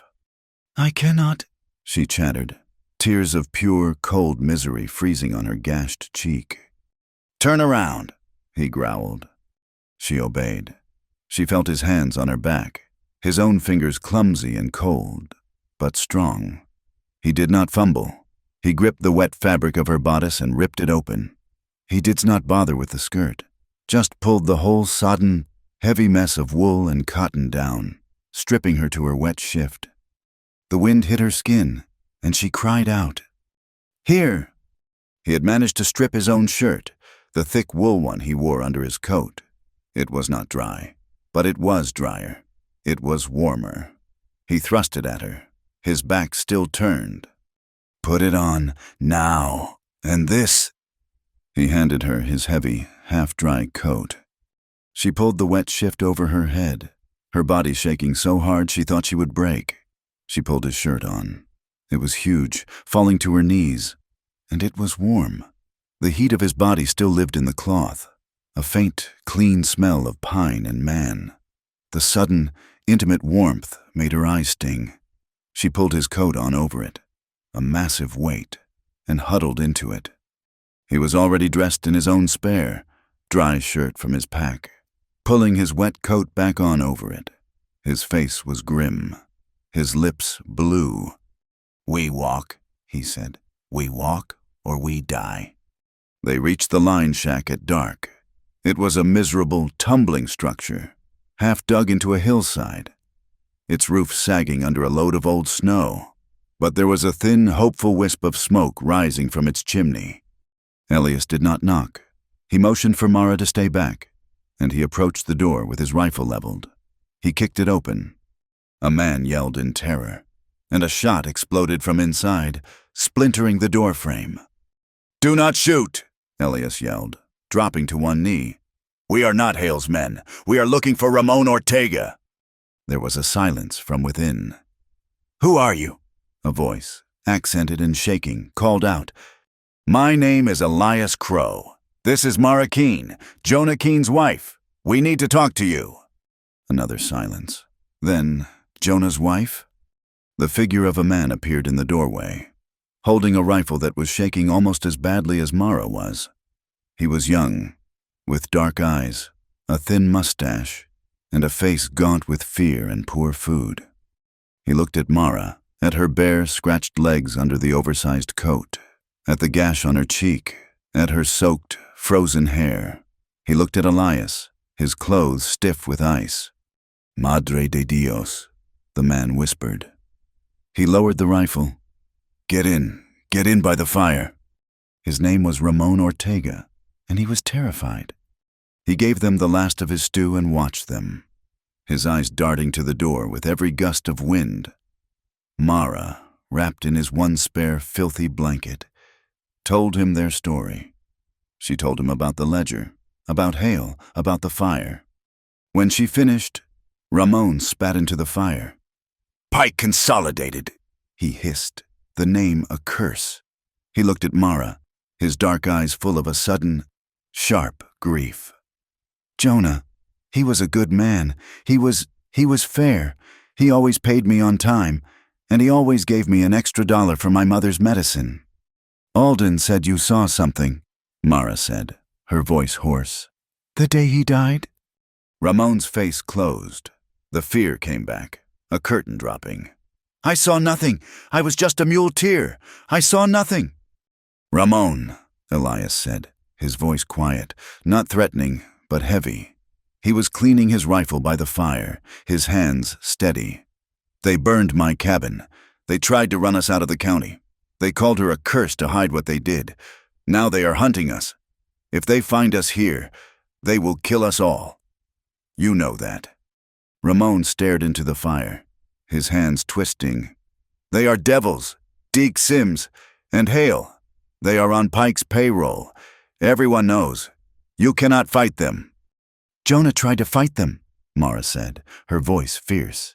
He was keeping a ledger. He was documenting their theft, and they killed him for it. Ramon looked up, his eyes wide. I knew it. I knew it in my bones. He dropped his voice, leaning in, though they were the only 3 people for 20 miles. It was the day before the cave-in. I was bringing a late load, powder, blasting caps. I was not supposed to be there. I saw them, Deke Sims, and 2 men I did not know, not from the regular crew. They were by the main adit brace, the big one. They were laying charges. I thought it was strange. They were not timbermen. They were not the blasting crew, and they were laying them wrong. Too heavy, too close to the main brace. You saw this, Elias said. I saw it. I hid my mules, and I watched. They worked for an hour. Then they left. I should have said something. But who do I tell? The sheriff? Hale was there, on the porch of the assay office, laughing with Sims that same afternoon. I was scared. The next day, the brace went. And Jonah, he was under it. Ramon's hands were shaking. I ran. I took my pay and I ran here. I was afraid they knew I saw. I have been hiding all winter, afraid to go to town, afraid to stay. I am a dead man either way. No, Elias said. There is another way. What? A traveling circuit judge. He is due in Promise Creek for the spring land cases. In 2 days. Ramon shook his head. We would never make it. Hale's men. He will not be expecting us to come back. He thinks we are running east. We will circle down from the high country. We will walk into that courthouse. And say what? Ramon cried. It is my word against Deke Sims and the sheriff. Ramon suddenly stopped. He looked at Elias, then at Mara. He got up and went to his cot, pulling a loose floorboard. From beneath it, he pulled a small, oilcloth-wrapped bundle. He opened it. Inside was another ledger, a muleteer's hauling book. I am not smart, like Jonah, Ramon whispered, his hands shaking as he held it. But I am not stupid. I knew they were thieves. Every time I hauled caps for Sims, I marked it. Every time he gave me a receipt from Pike, I kept it, and I marked what he paid me in cash, from his own purse. He opened the book.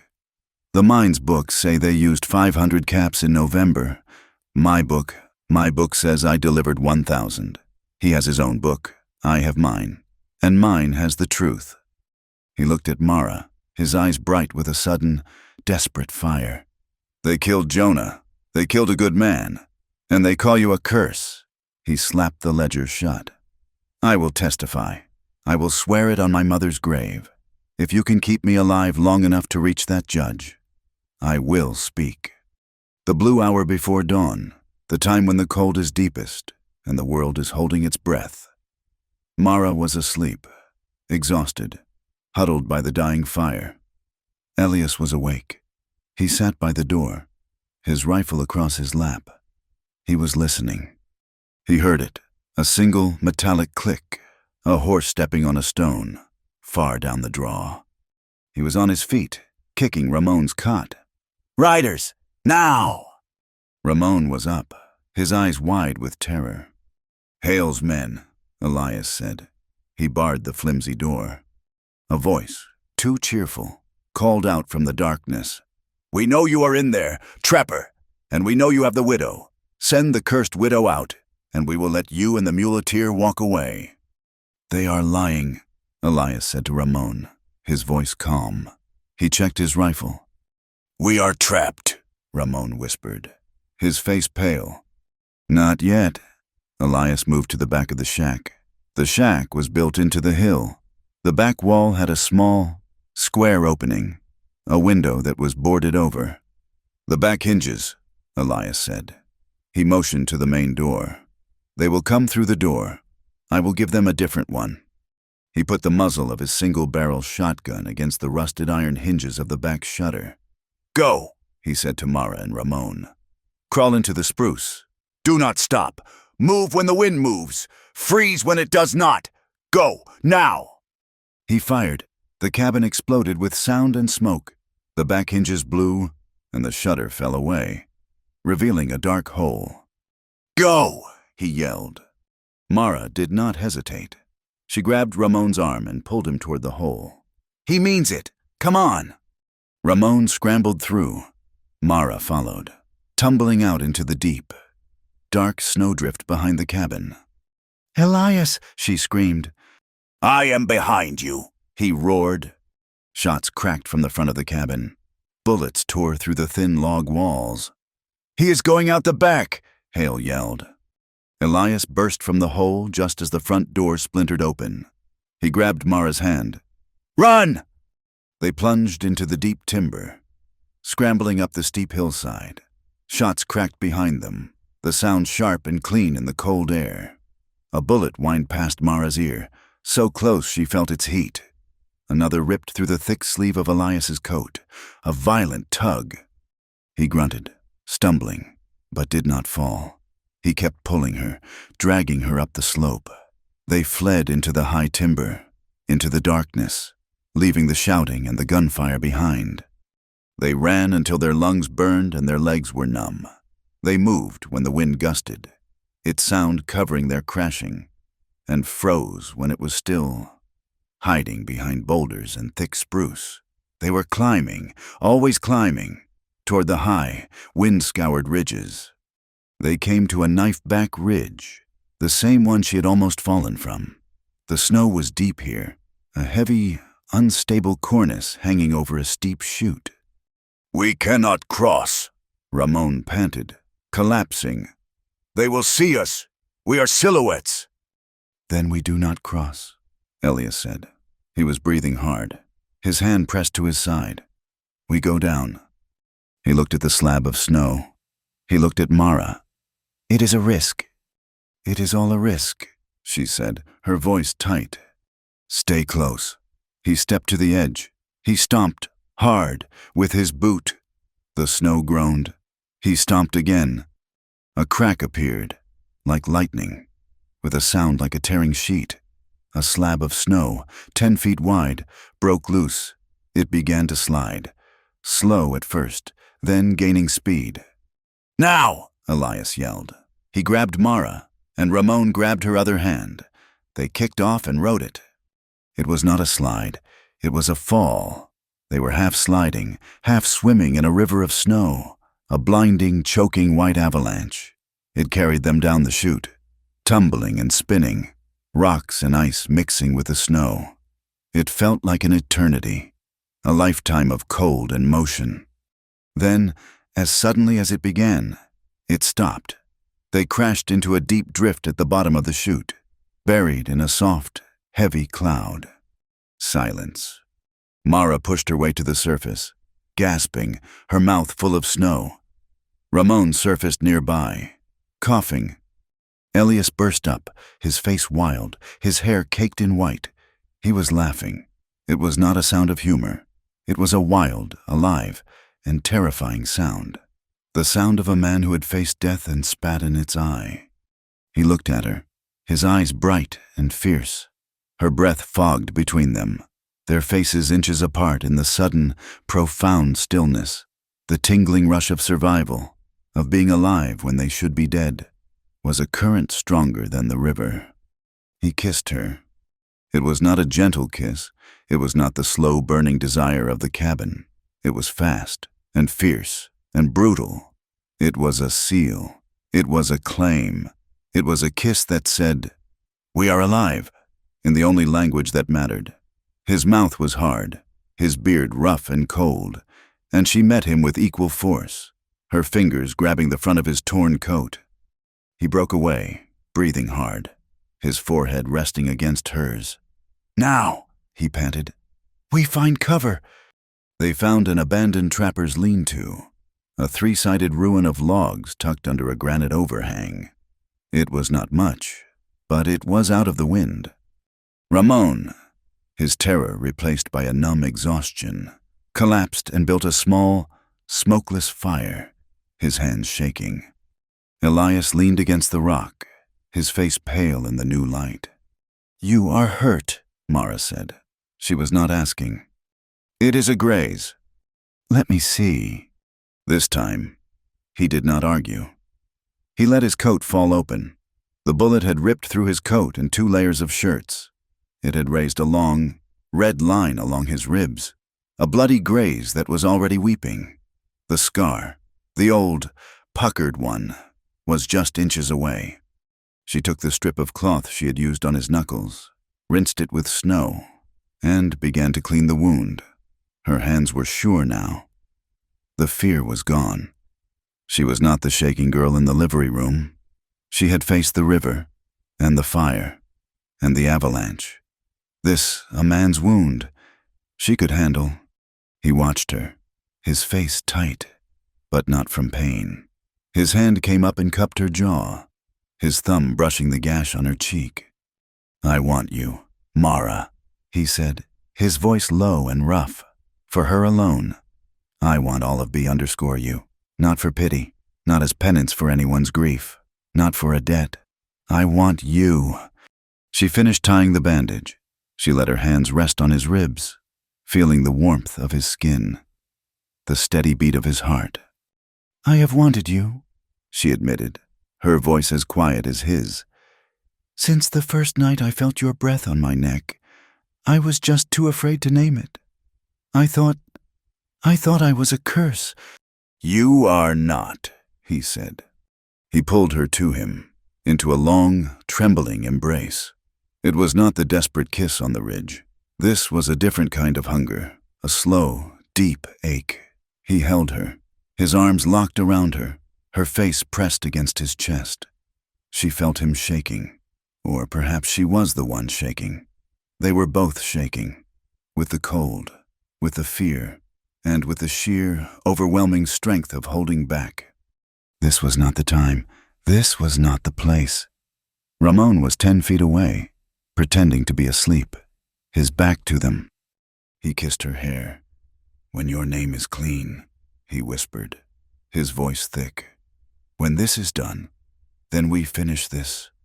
He let her go, and the space between them felt colder than the wind. They circled down canyon under a low, gray, overcast sky, a perfect sky for hiding. They moved through the timber, avoiding ridges and open meadows. Ramon knew the trails, the game trails, that would take them to the low country without using the main road. They had a plan. The circuit judge, Judge Silas Croft, was expected for land cases in 2 days' time. He was a hard man, an old man, and a man who, rumor had it, feared God but not men. He was the only place in the county that law might still mean something. "We do not go to the courthouse," Ramon said, chewing on a piece of dried bark. "Hale will have men on the steps. We go to the church.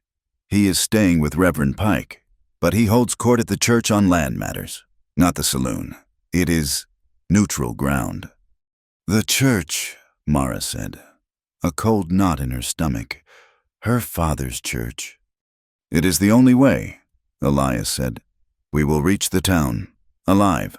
We will bring Ramon's testimony, and we will bring his ledger, and we will see what a judge says, in front of God and everyone, when he sees the truth." The judge's wagon did not arrive with ceremony. It rattled into town at noon on the second day, under a pale, watery sun that offered no warmth.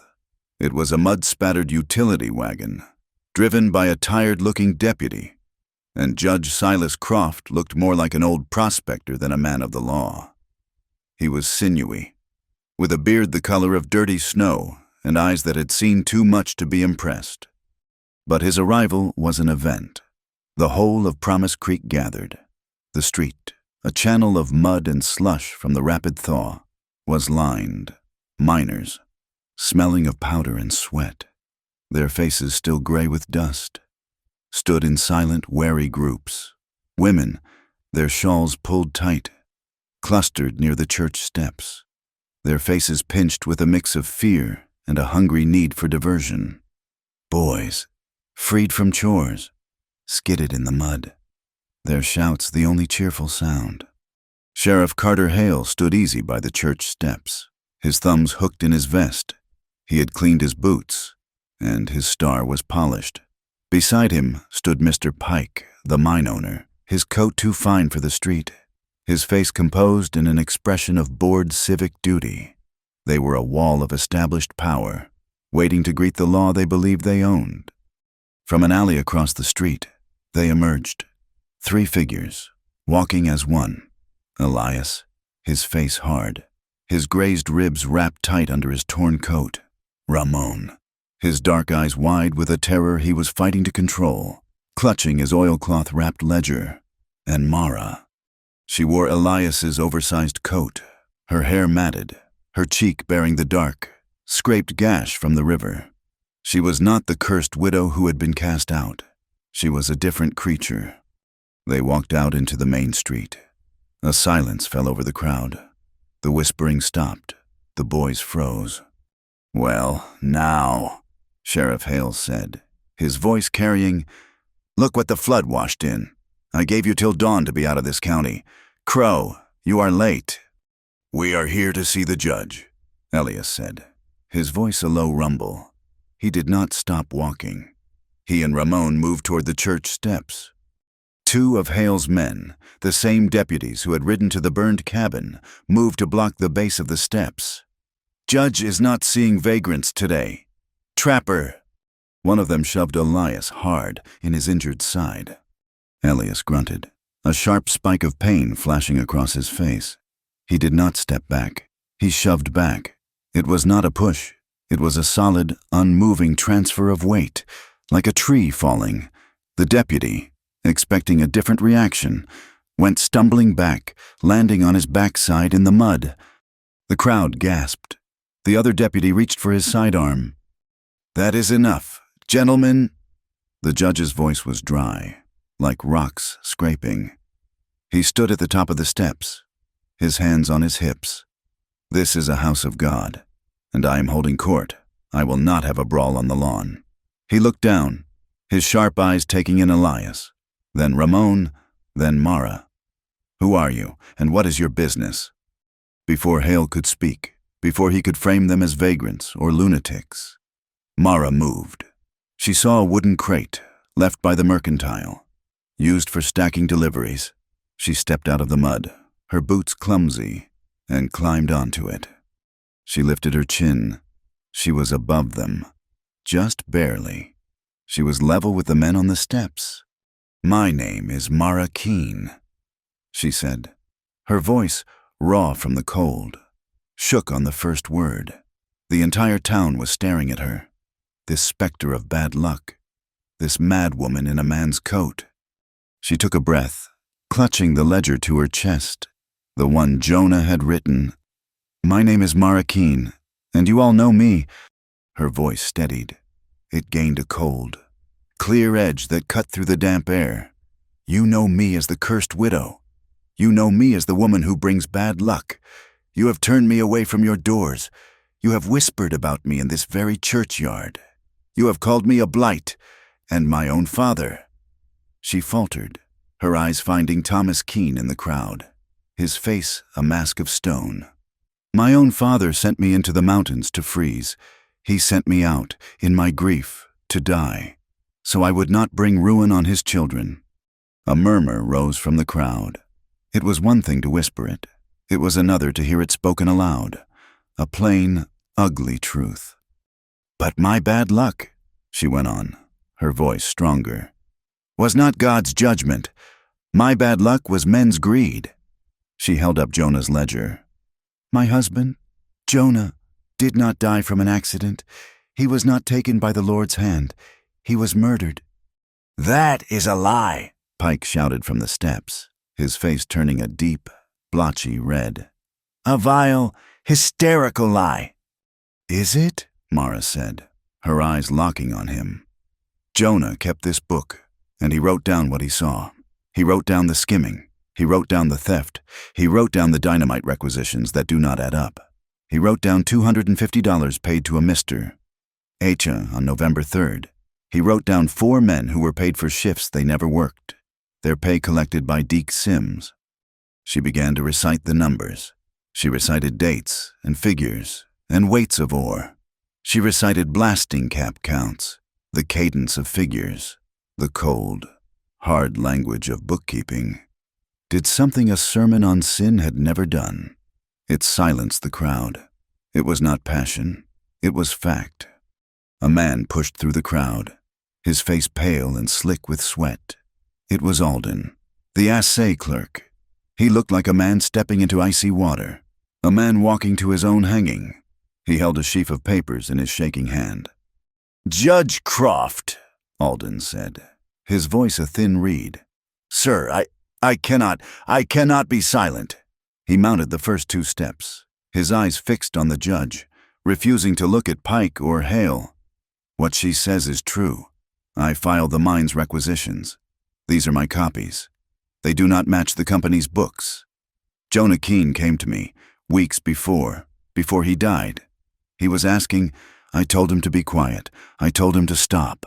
Alden's voice broke, but he held the papers out. "I should have listened. He was right." The judge took the papers. He did not look at them. He looked at Pike. Pike laughed. It was too loud. A sharp, barking sound that cracked with nerves. "This is absurd. A hysterical woman, a clerk who cannot do his sums, and a trapper who resists a sheriff. This is a conspiracy." "The only conspiracy here, Judge," Hale said, stepping forward, his hand resting on his pistol, "is this woman's. She has always brought odd accidents with her. This is just another one. She is stirring up trouble to cover her own nature." "That is not true." The voice was high, cracking with youth. It came from near the front. A young stable boy, no more than 15, his face smudged with dirt. "That is not true. Sheriff." Hale spun. "What did you say, boy?" "I said you are lying," the boy said, his voice trembling but defiant. "I heard you. The night of the fire, at the trapper's cabin. I was sleeping in the livery. You and Mr. Sims came in to get your horses. I heard you. You were laughing. You said you were tidying loose ends. You said the trapper and his curse would be halfway to the territories by morning, or in the poorhouse." Hale's face went black. Before anyone could move, he strode to the boy and cuffed him, a hard, open-handed blow that cracked across the boy's face and sent him stumbling. "You learn to keep your mouth shut, you little rat." The boy fell, but Elias was there. He moved, his body interposing itself, and caught the boy before he hit the mud. He set the boy upright, his hand on his shoulder. He looked at Hale, and the look was a promise. "And what do you have to say?" the judge asked, his voice like iron. He was not looking at Hale. He was looking at Ramon, who was standing frozen, his ledger clutched to his chest. Ramon looked at Mara. He looked at the boy Elias was steadying. He took a deep breath, and all the fear seemed to leave him, replaced by a cold, hard anger. He walked up the steps until he stood beside the judge. "My name is Ramon Ortega," he said, his voice clear, his accent sharp. "I am a muleteer. I hauled powder for Pike Consolidated, and I hauled for Mr. Sims." He held up his own oilcloth ledger. "This is my book. This is what I was paid, and this is what I hauled. And this," he said, holding up a sheaf of receipts, "is what they paid me for. They do not match, because Deke Sims paid me cash from a private purse. He paid me to haul twice the powder, and to keep my mouth shut about the extra loads." "Go on," the judge said, his eyes grim. "The day before Mr. Keene died," Ramon said, his voice ringing across the silent street. "I saw Mr. Sims. He was with two men I did not know. They were at the main adit brace. They were laying charges. They were laying them wrong. They were laying them to blow the brace. I hid. I watched. I was afraid. The next day, the brace blew, and Mr. Keene was under it." The crowd let out a sound, a single, horrified moan. "He is lying," a new voice yelled. Deke Sims, the foreman, was at the back of the crowd, his face ashen. "He is not," Ramon said, his eyes finding Sims. "He told me to take my mules and be gone for 2 hours. He did not know I came back. He did not know I saw—" He turned to the judge. "He murdered Jonah Keene for Mr. Pike, and Sheriff Hale covered it. I swear this on my mother's bones." The judge nodded. A single, grim motion. He turned his cold, clear eyes to the crowd, scanning the faces. "Where?" he asked, his voice quiet but carrying. "Is this Mr. Deke Sims?" Sims was already moving. He tried to push through the back of the crowd, to run. "Let me through! I am late for work!" But the crowd, which had been a collection of observers, had become a wall. The miners, the men who had worked in that mine, the men who had known Jonah, they did not move. They looked at him. "He is running!" a woman screamed. Sims shoved a miner. The miner shoved back. Deke clawed his way toward the alley, but Elias was already off the crate, moving. He and two of the miners, men whose faces were hard with a new understanding, tackled him. They went down in the mud. Mud and smoke churned. Deke was screaming, cursing, fighting like a cornered animal. In the scuffle, a pistol skittered from Deke's waistband. It hit a rock, and it went off. The shot cracked, loud as a cannon in the tense air. The bullet smacked the window of the mercantile, and glass shattered. Women screamed. The crowd surged back, a wave of panic. In that instant of chaos, Hale drew his pistol. His target was not the crowd. His target was Elias, who was on one knee, holding Deke's arms. "Hale, no!" Alden screamed. But the sheriff was not listening. His face was a mask of cold fury. This was the end of his rule, and he knew it. He would take the trapper with him. He drew, his arm coming up, the black hole of the barrel pointing straight at Elias's back. Mara moved. She did not think, she did not plan. She launched herself from the crate, stumbling into the mud, and threw herself between them. She stood, her arms out, her palms up, facing the gun. She faced Hale, her eyes locked on his, a small woman in a giant's coat, a shield of flesh and bone. She was not trying to be a hero. She was trying to stop a runaway team, to stop a bullet, to stop the world from ending. "No more," she whispered, though he could not hear her. Hale froze, his finger on the trigger, his aim blocked by the woman he had branded a curse. A crack, louder than the gunshot, louder than any sound in the world, rolled across the town. It was not a crack. It was a roar, a sound like a giant tree splitting, like the mountains themselves tearing in two. For one long, impossible heartbeat, everyone stared. They looked away from the drama on the street, and they looked at the river. The old river levee, built of piled rock and earth, burdened by weeks of warm rain on a winter's worth of high country snow, had failed. Brown water, a solid, knuckling wall of it, came over the bank. It was not a leak. It was a deluge. It hit the first line of buildings with the sound of a train. For a heartbeat, no one moved. Then it was chaos. "The river!" a man shrieked, and the town broke. People ran, screaming, scrambling for high ground. Wagons were swept away. Horses reared, breaking their tethers. The brown, icy water was not a flood. It was a hammer. It surged down the main street, hip-deep in an instant, carrying debris, logs, and splintered boardwalks. Elias reacted first. He saw a child, the same one who had been rolling a hoop, clinging to a wagon tongue as the wagon began to float. He left Deke, plunged into the torrent, and snatched the child. Lifting him high, he waded through the chest-deep current, his strength the only anchor in the flood, and shoved the child onto the mercantile porch. Pike, the mine owner, scrambled for that same porch, his fine coat soaked, his face a mask of terror. He slipped on the wet boards, his feet going out from under him. Hale, his gun forgotten, his power washed away in a second, saw his boss fall. He grabbed Pike by the collar, hauling him up, his own loyalties clear to the last. He dragged Pike onto the porch, then lost his own footing on the slick, muddy boards. He slipped, his arms windmilling, and he went under.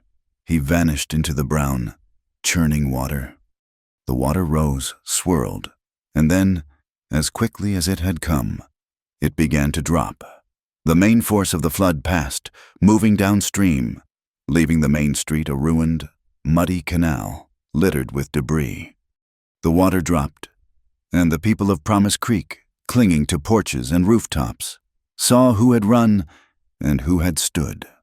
Hale sputtered up, coughing, his hat gone, his face covered in filth. He was clinging to a hitching post, his authority washed away, a drowning, pathetic man. Judge Croft, his own robe soaked, his wet sleeves dripping, pointed a long, steady finger at him. "Deputy," he called to the man who had driven his wagon. "Disarm that man. He is under arrest." Deke Sims was shivering, not from the cold, but from pure, abject terror. He was sitting in the mud where Elias had left him, the flood water swirling around his waist. He was broken. "It was Pike," he sobbed, the words tumbling out. "It was always Pike. He cut corners on the timbering. He knew the brace was weak. Jonah kept telling him, kept writing it down. Pike told me to fix it, to silence it. Hale took the pay. He took a piece of the mine profits to keep it all quiet. We had to frame the widow. It was easy. She was the curse. She was the one nobody would defend." The confession, raw and wet, hung in the ruined air. The judge walked down the steps, his boots squelching. He pulled a notebook and a pencil from his dry inner pocket. He stood by Deke, water dripping from his beard, and began to write. "Deputy," he said, "you will take Mr. Pike and Mr. Hale into custody. Put them in the church, under guard, until the territorial marshal arrives. He is due tomorrow." He looked at the crowd, his voice carrying over the sound of the receding water. "This court is in session. I find that Jonah Keene, and Samuel Keene before him, died as a result of men's actions, not God's will. I rule that Mara Keene bears no blame, no curse, and no mark in their deaths. And any man or woman who says otherwise, who uses superstition to malign this woman, does so against the finding of this court." He snapped his notebook shut. He looked at the miners, at the women, at the mud-soaked street. "Superstition," he said, his voice hard, "is not law." The crowd was silent. It was over. The curse was broken, not by a prayer, but by a judge's order and a confession in the mud. A movement. Ruth Keene, her face streaked with tears and river mud, pushed through the front of the crowd. She looked like a woman waking from a long, terrible dream. She stumbled toward Mara, her hands outstretched, her face a ruin of guilt and a desperate, dawning relief. "Mara," she choked. My child, my child." She reached for Mara, her hands hovering, afraid to touch, afraid to be rejected. Mara just stood there, her body numb, wearing Elias's coat, her face gashed, the ledger still clutched in her hand. Thomas Keene stood just behind his wife. His mouth was a hard, white line. He was dry. He had found high ground immediately. He looked at his daughter, at the man beside her, at the ruined town, and his face was a last, terrible barricade of pride. He was a man who had mistaken that pride for faith. Elias moved to Mara's side. He was not touching her. He was just there, A solid presence. He was waiting, his jaws set, his eyes on Thomas. He was ready to step in, to be her shield, if he was needed. But he was not moving. He was letting her choose. In the soft days that followed the flood and the judgment, the town of Promise Creek moved like a body after a high fever. The shaking had stopped. The delirium had passed. And what was left was a raw, weary, and undeniable will to go on. The main street was a scar of mud and ruin, but from the muck came the steady, clean sound of men hammering new boardwalks. Women, their faces grim but set, ladled soup from communal pots set up outside the half-ruined mercantile, feeding anyone who worked, their small rivalries washed away with the levee.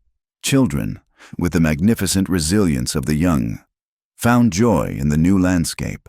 Racing boats made of driftwood and splintered shingles down the new, fast-running channels that cut through the alleys. The mountain air, sharp and cold, still carried the smell of wet earth and raw pine pitch. It was the scent of things being torn down and things being built up, all at once. Elias and Mara waited for nothing.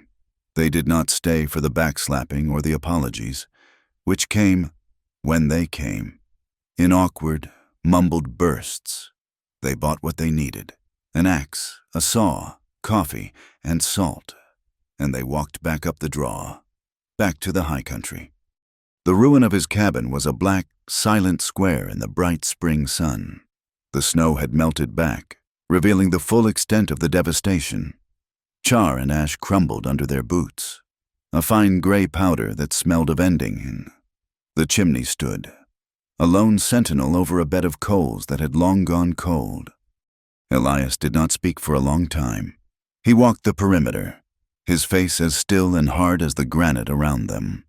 He stopped at what was left of his small shed and squatted.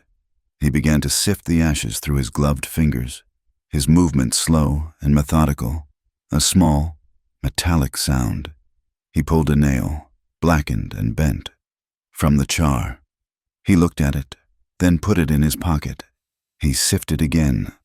Another nail, another, sifting coins from the ashes. Mara knelt beside him in the dirt and the soot. The silence was thick, heavy with what he had lost. She placed her hand on the ground, the ash staining her palm. "We can build again," she said, her voice quiet, but sure. He stopped sifting. He did not look at her. He looked at the nail in his hand. "This was my place. It was not yours." "I was safe here," she said.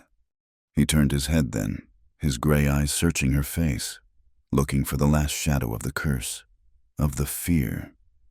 "If you want me with you." It was the question, the real one, the one that had hung in the air since he first touched her in the dark.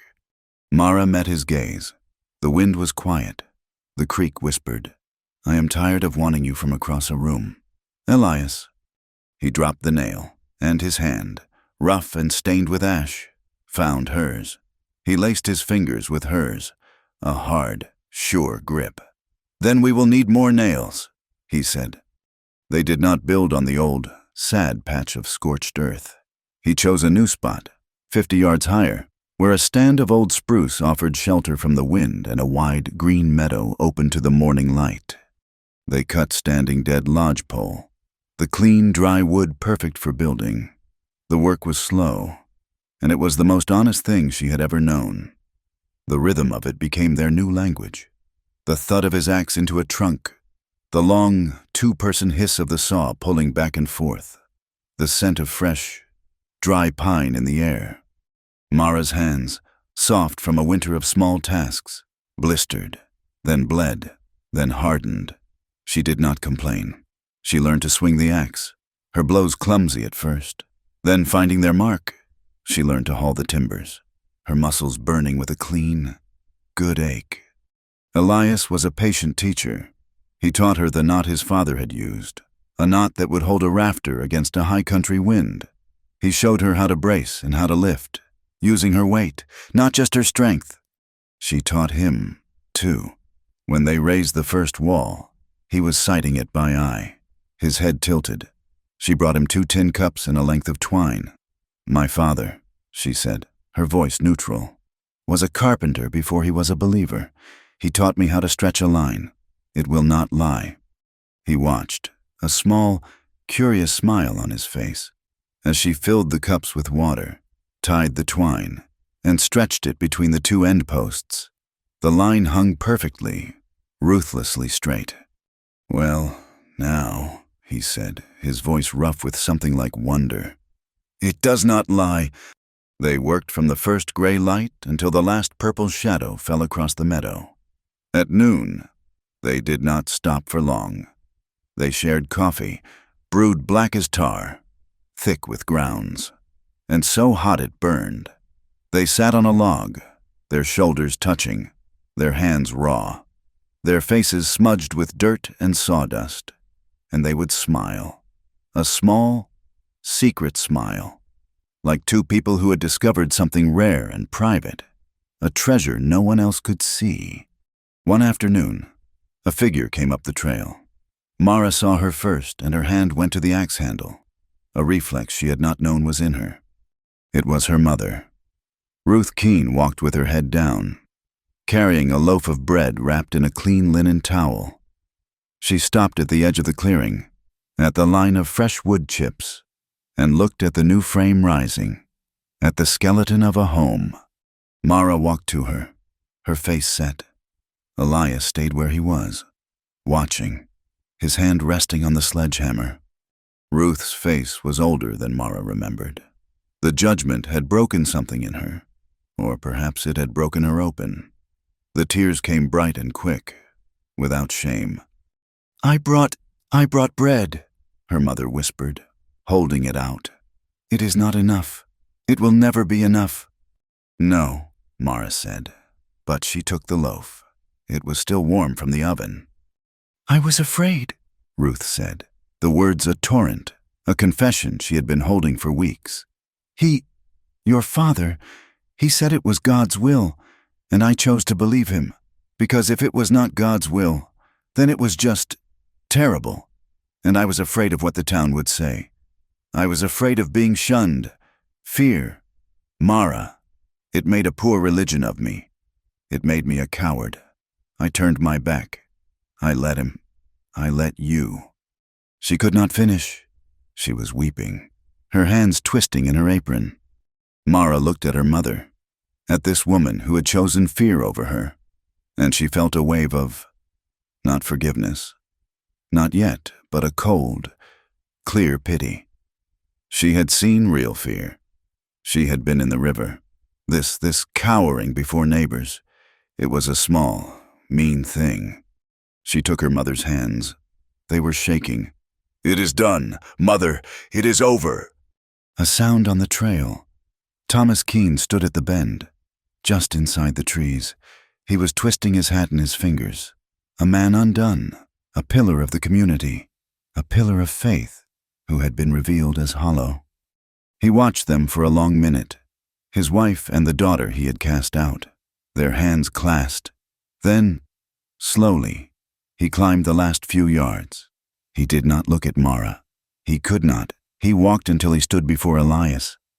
Elias did not move. He just waited, his presence a silent question. Thomas stared at the ground, at the wood chips. I have been a fool, he said, his voice a low, cracked thing. I mistook my own pride for the voice of God. I cannot mend all of it. I cannot take back the cold. I cannot take back the words. He looked up then, at Elias, man to man. But I can lift timbers today. The frame is not yet set. You will need a strong back for the ridgepole. Elias looked at him. He saw the broken pride, the shame, and the desperate, clumsy offer. It was the only apology the man was capable of giving. Elias nodded once. We set the beam next. And the three of them, the mountain man, the outcast daughter, and the father who had failed them, set the main beam, their grunts and the scrape of the wood the only prayer that was offered. On the first night the roof was tight, the new door hung, the window glass set. Elias lit the lantern. The small cabin, one room, clean and smelling of raw pine, filled with a light that felt as warm as summer. The bed was a platform of clean planks he had built into the wall, covered with a thick, fresh straw tick they had bought in town. Outside, the creek talked low, a gentle, shushing sound. The wind, their old enemy, whispered in the new chimney but could not find a way in. Mara and Elias stood in the center of the room. They were close enough to share breath, but they were not touching. The memory of the lean-to, of the promise he had made, hung between them. He said her name, just that, Mara. He said it as if it were a promise, as if it were a question, as if it were the only word he knew. She had been afraid for so long, afraid of the cold, of the whispers, of the guns. She had been afraid of being a curse, and for the last few weeks, she had been afraid of this, afraid of what she wanted, and what it would mean to finally have it. She stepped into his arms. She was not careful now. She was sure. Her hands went around his neck, and she pulled his face down to hers. His arms, the arms that had built this house, that had pulled her from the river, that had held her steady, went around her waist, and he lifted her off the floor, holding her against him as if she were the very beam that held his world together. Their first night was not a blaze.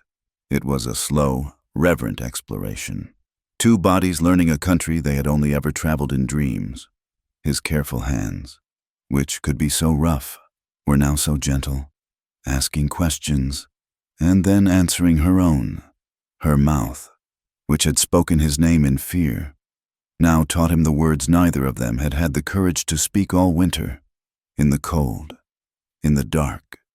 Desire, held back for so long, crested and broke, and it was a warm, healing tide. It carried them out of their old, hard names, cursed, loner, outcast, until there was nothing left but the smooth, warm truth of skin and the steady, grateful thunder of two hearts, beating as one in the quiet of the high country. They fell asleep, tangled in each other. The new blanket pulled high, the lantern on the table guttering to a single, small gold point before winking into a soft, contented dark. Summer greened the meadow. The grass grew thick and high, dotted with paintbrush and columbine. The cabin weathered, the raw pine turning a soft silver. A wedding band, a circle of gold, was less important than the work they did side by side, stacking wood for the winter, tending a small garden, digging a new, clean well. But one Sunday, they walked into town. They were clean, their clothes mended. He was shaved, and she wore a blue calico dress. The judge, Silas Croft, who had stayed on to clear the docket of land claims and water rights, was standing on the church steps, taking the air. He saw them, and he nodded, as if he had been expecting them. He said a few plain words, with the ruined street as their cathedral and the sound of hammering as their choir. He spoke not of God, but of the territorial law, of two names joined as one, and he signed a paper that made it so. The town, which was learning to mend itself, watched. The hands that had once pushed Mara away now reached out. Mrs. Gable, the woman who had pulled her daughter from Mara's path, was the first. She came forward with a fresh baked apple pie and clapped Mara on the shoulder. Then another and another. Alden's little girl, the one he had been so afraid for, came forward and shyly handed Mara a fistful of wildflowers. The old loops closed. Ramon Ortega, his ledger full and his wallet heavy with pay from the now reformed Pike Consolidated, left to haul ore east. He tipped his hat to Mara, a wide grin on his face, and promised to return after the first snow, to see if the trapper had taught her how to shoot yet. And on another, grayer day, a territorial prison wagon, heavy with iron bars, rolled into town. Deke Sims, his face a mask of numb terror, rode out under guard. Pike and Hale, chained together at the ankle, waited by the sheriff's office for their transport. Their fine clothes were gone. They wore the hard, simple iron of defeat, but there was a last, burning fear in their eyes. They looked at Mara as she passed, and for the first time, They were the ones who looked away. The summer turned to gold. At the harvest fair, the first one since the flood, the town celebrated. There was a feeling of fragile, hard-won hope. Mara stood with her mother, judging pies, the two of them arguing good-naturedly over crusts. Elias, pushed into it by the blacksmith, entered the sledgehammer contest. He tried, his great shoulders working, the muscles cording in his arms, but he could not beat the blacksmith, who swung the hammer for a living. He failed, and he came away laughing, his face streaked with sweat, and Mara had never loved him more. In the evening, a fiddle sawed out a tune older than the territory. Lanterns were strung up in the dirt lot behind the mercantile, swinging in the cool, crisp air. Elias took her hand, and they danced. He was not a good dancer. He was as solid and unmoving as a boulder, but he held her. His palms spanned her back, a wide, warm claim. Her cheek rested against the rough, clean wool of his shirt. She could smell the pine smoke and the coffee on him. Moths fluttered around the swinging lanterns. The fiddle played, and the stars, the high, cold, mountain stars, came down low enough to nearly touch. Later, they walked home, their boots quiet on the wagon trace. They stopped, as they often did, where the meadow opened up to the creek. The night air was sharp, smelling of mint and cold water. The moon was a sliver of new silver. Elias stood for a long time, just looking at the cabin, its single window a point of warm, yellow light in the vast, dark world. "Sometimes," he said, his voice quiet, "I still wake in the night before dawn, and I'm afraid I am back in one of those old winters, the ones before you, and the emptiness, it is so big." Mara slipped her hand into his. "I know," she whispered. "I still sometimes hear the scrape of a chair on a wooden floor, and in my head I hear the word, curse." They stood quiet, listening. The ghosts were still there. They would always be there, but they were only ghosts. What they heard now was the creek, finding its way to the river. They heard the wind in the spruce, a sound that was no longer a threat, but a song. And they heard each other, breathing in and out, a steady, shared rhythm. He turned, and he took her other hand, holding her, his face serious in the moonlight. "Then we will wake each other." She looked up at him, at this man who was her home, and prove them wrong, again and again. They did, and the high country, which had seen it all, which had held the snow and the fire and the fear, kept their vow. Thank you so much for listening to our story. We are so grateful to have you here with us. We would love to hear your thoughts, so please share them in English in the comments. And let us know where in the world you are listening from. If you enjoyed this, please consider subscribing to From Wild West for more stories just like this one. We appreciate every single one of you.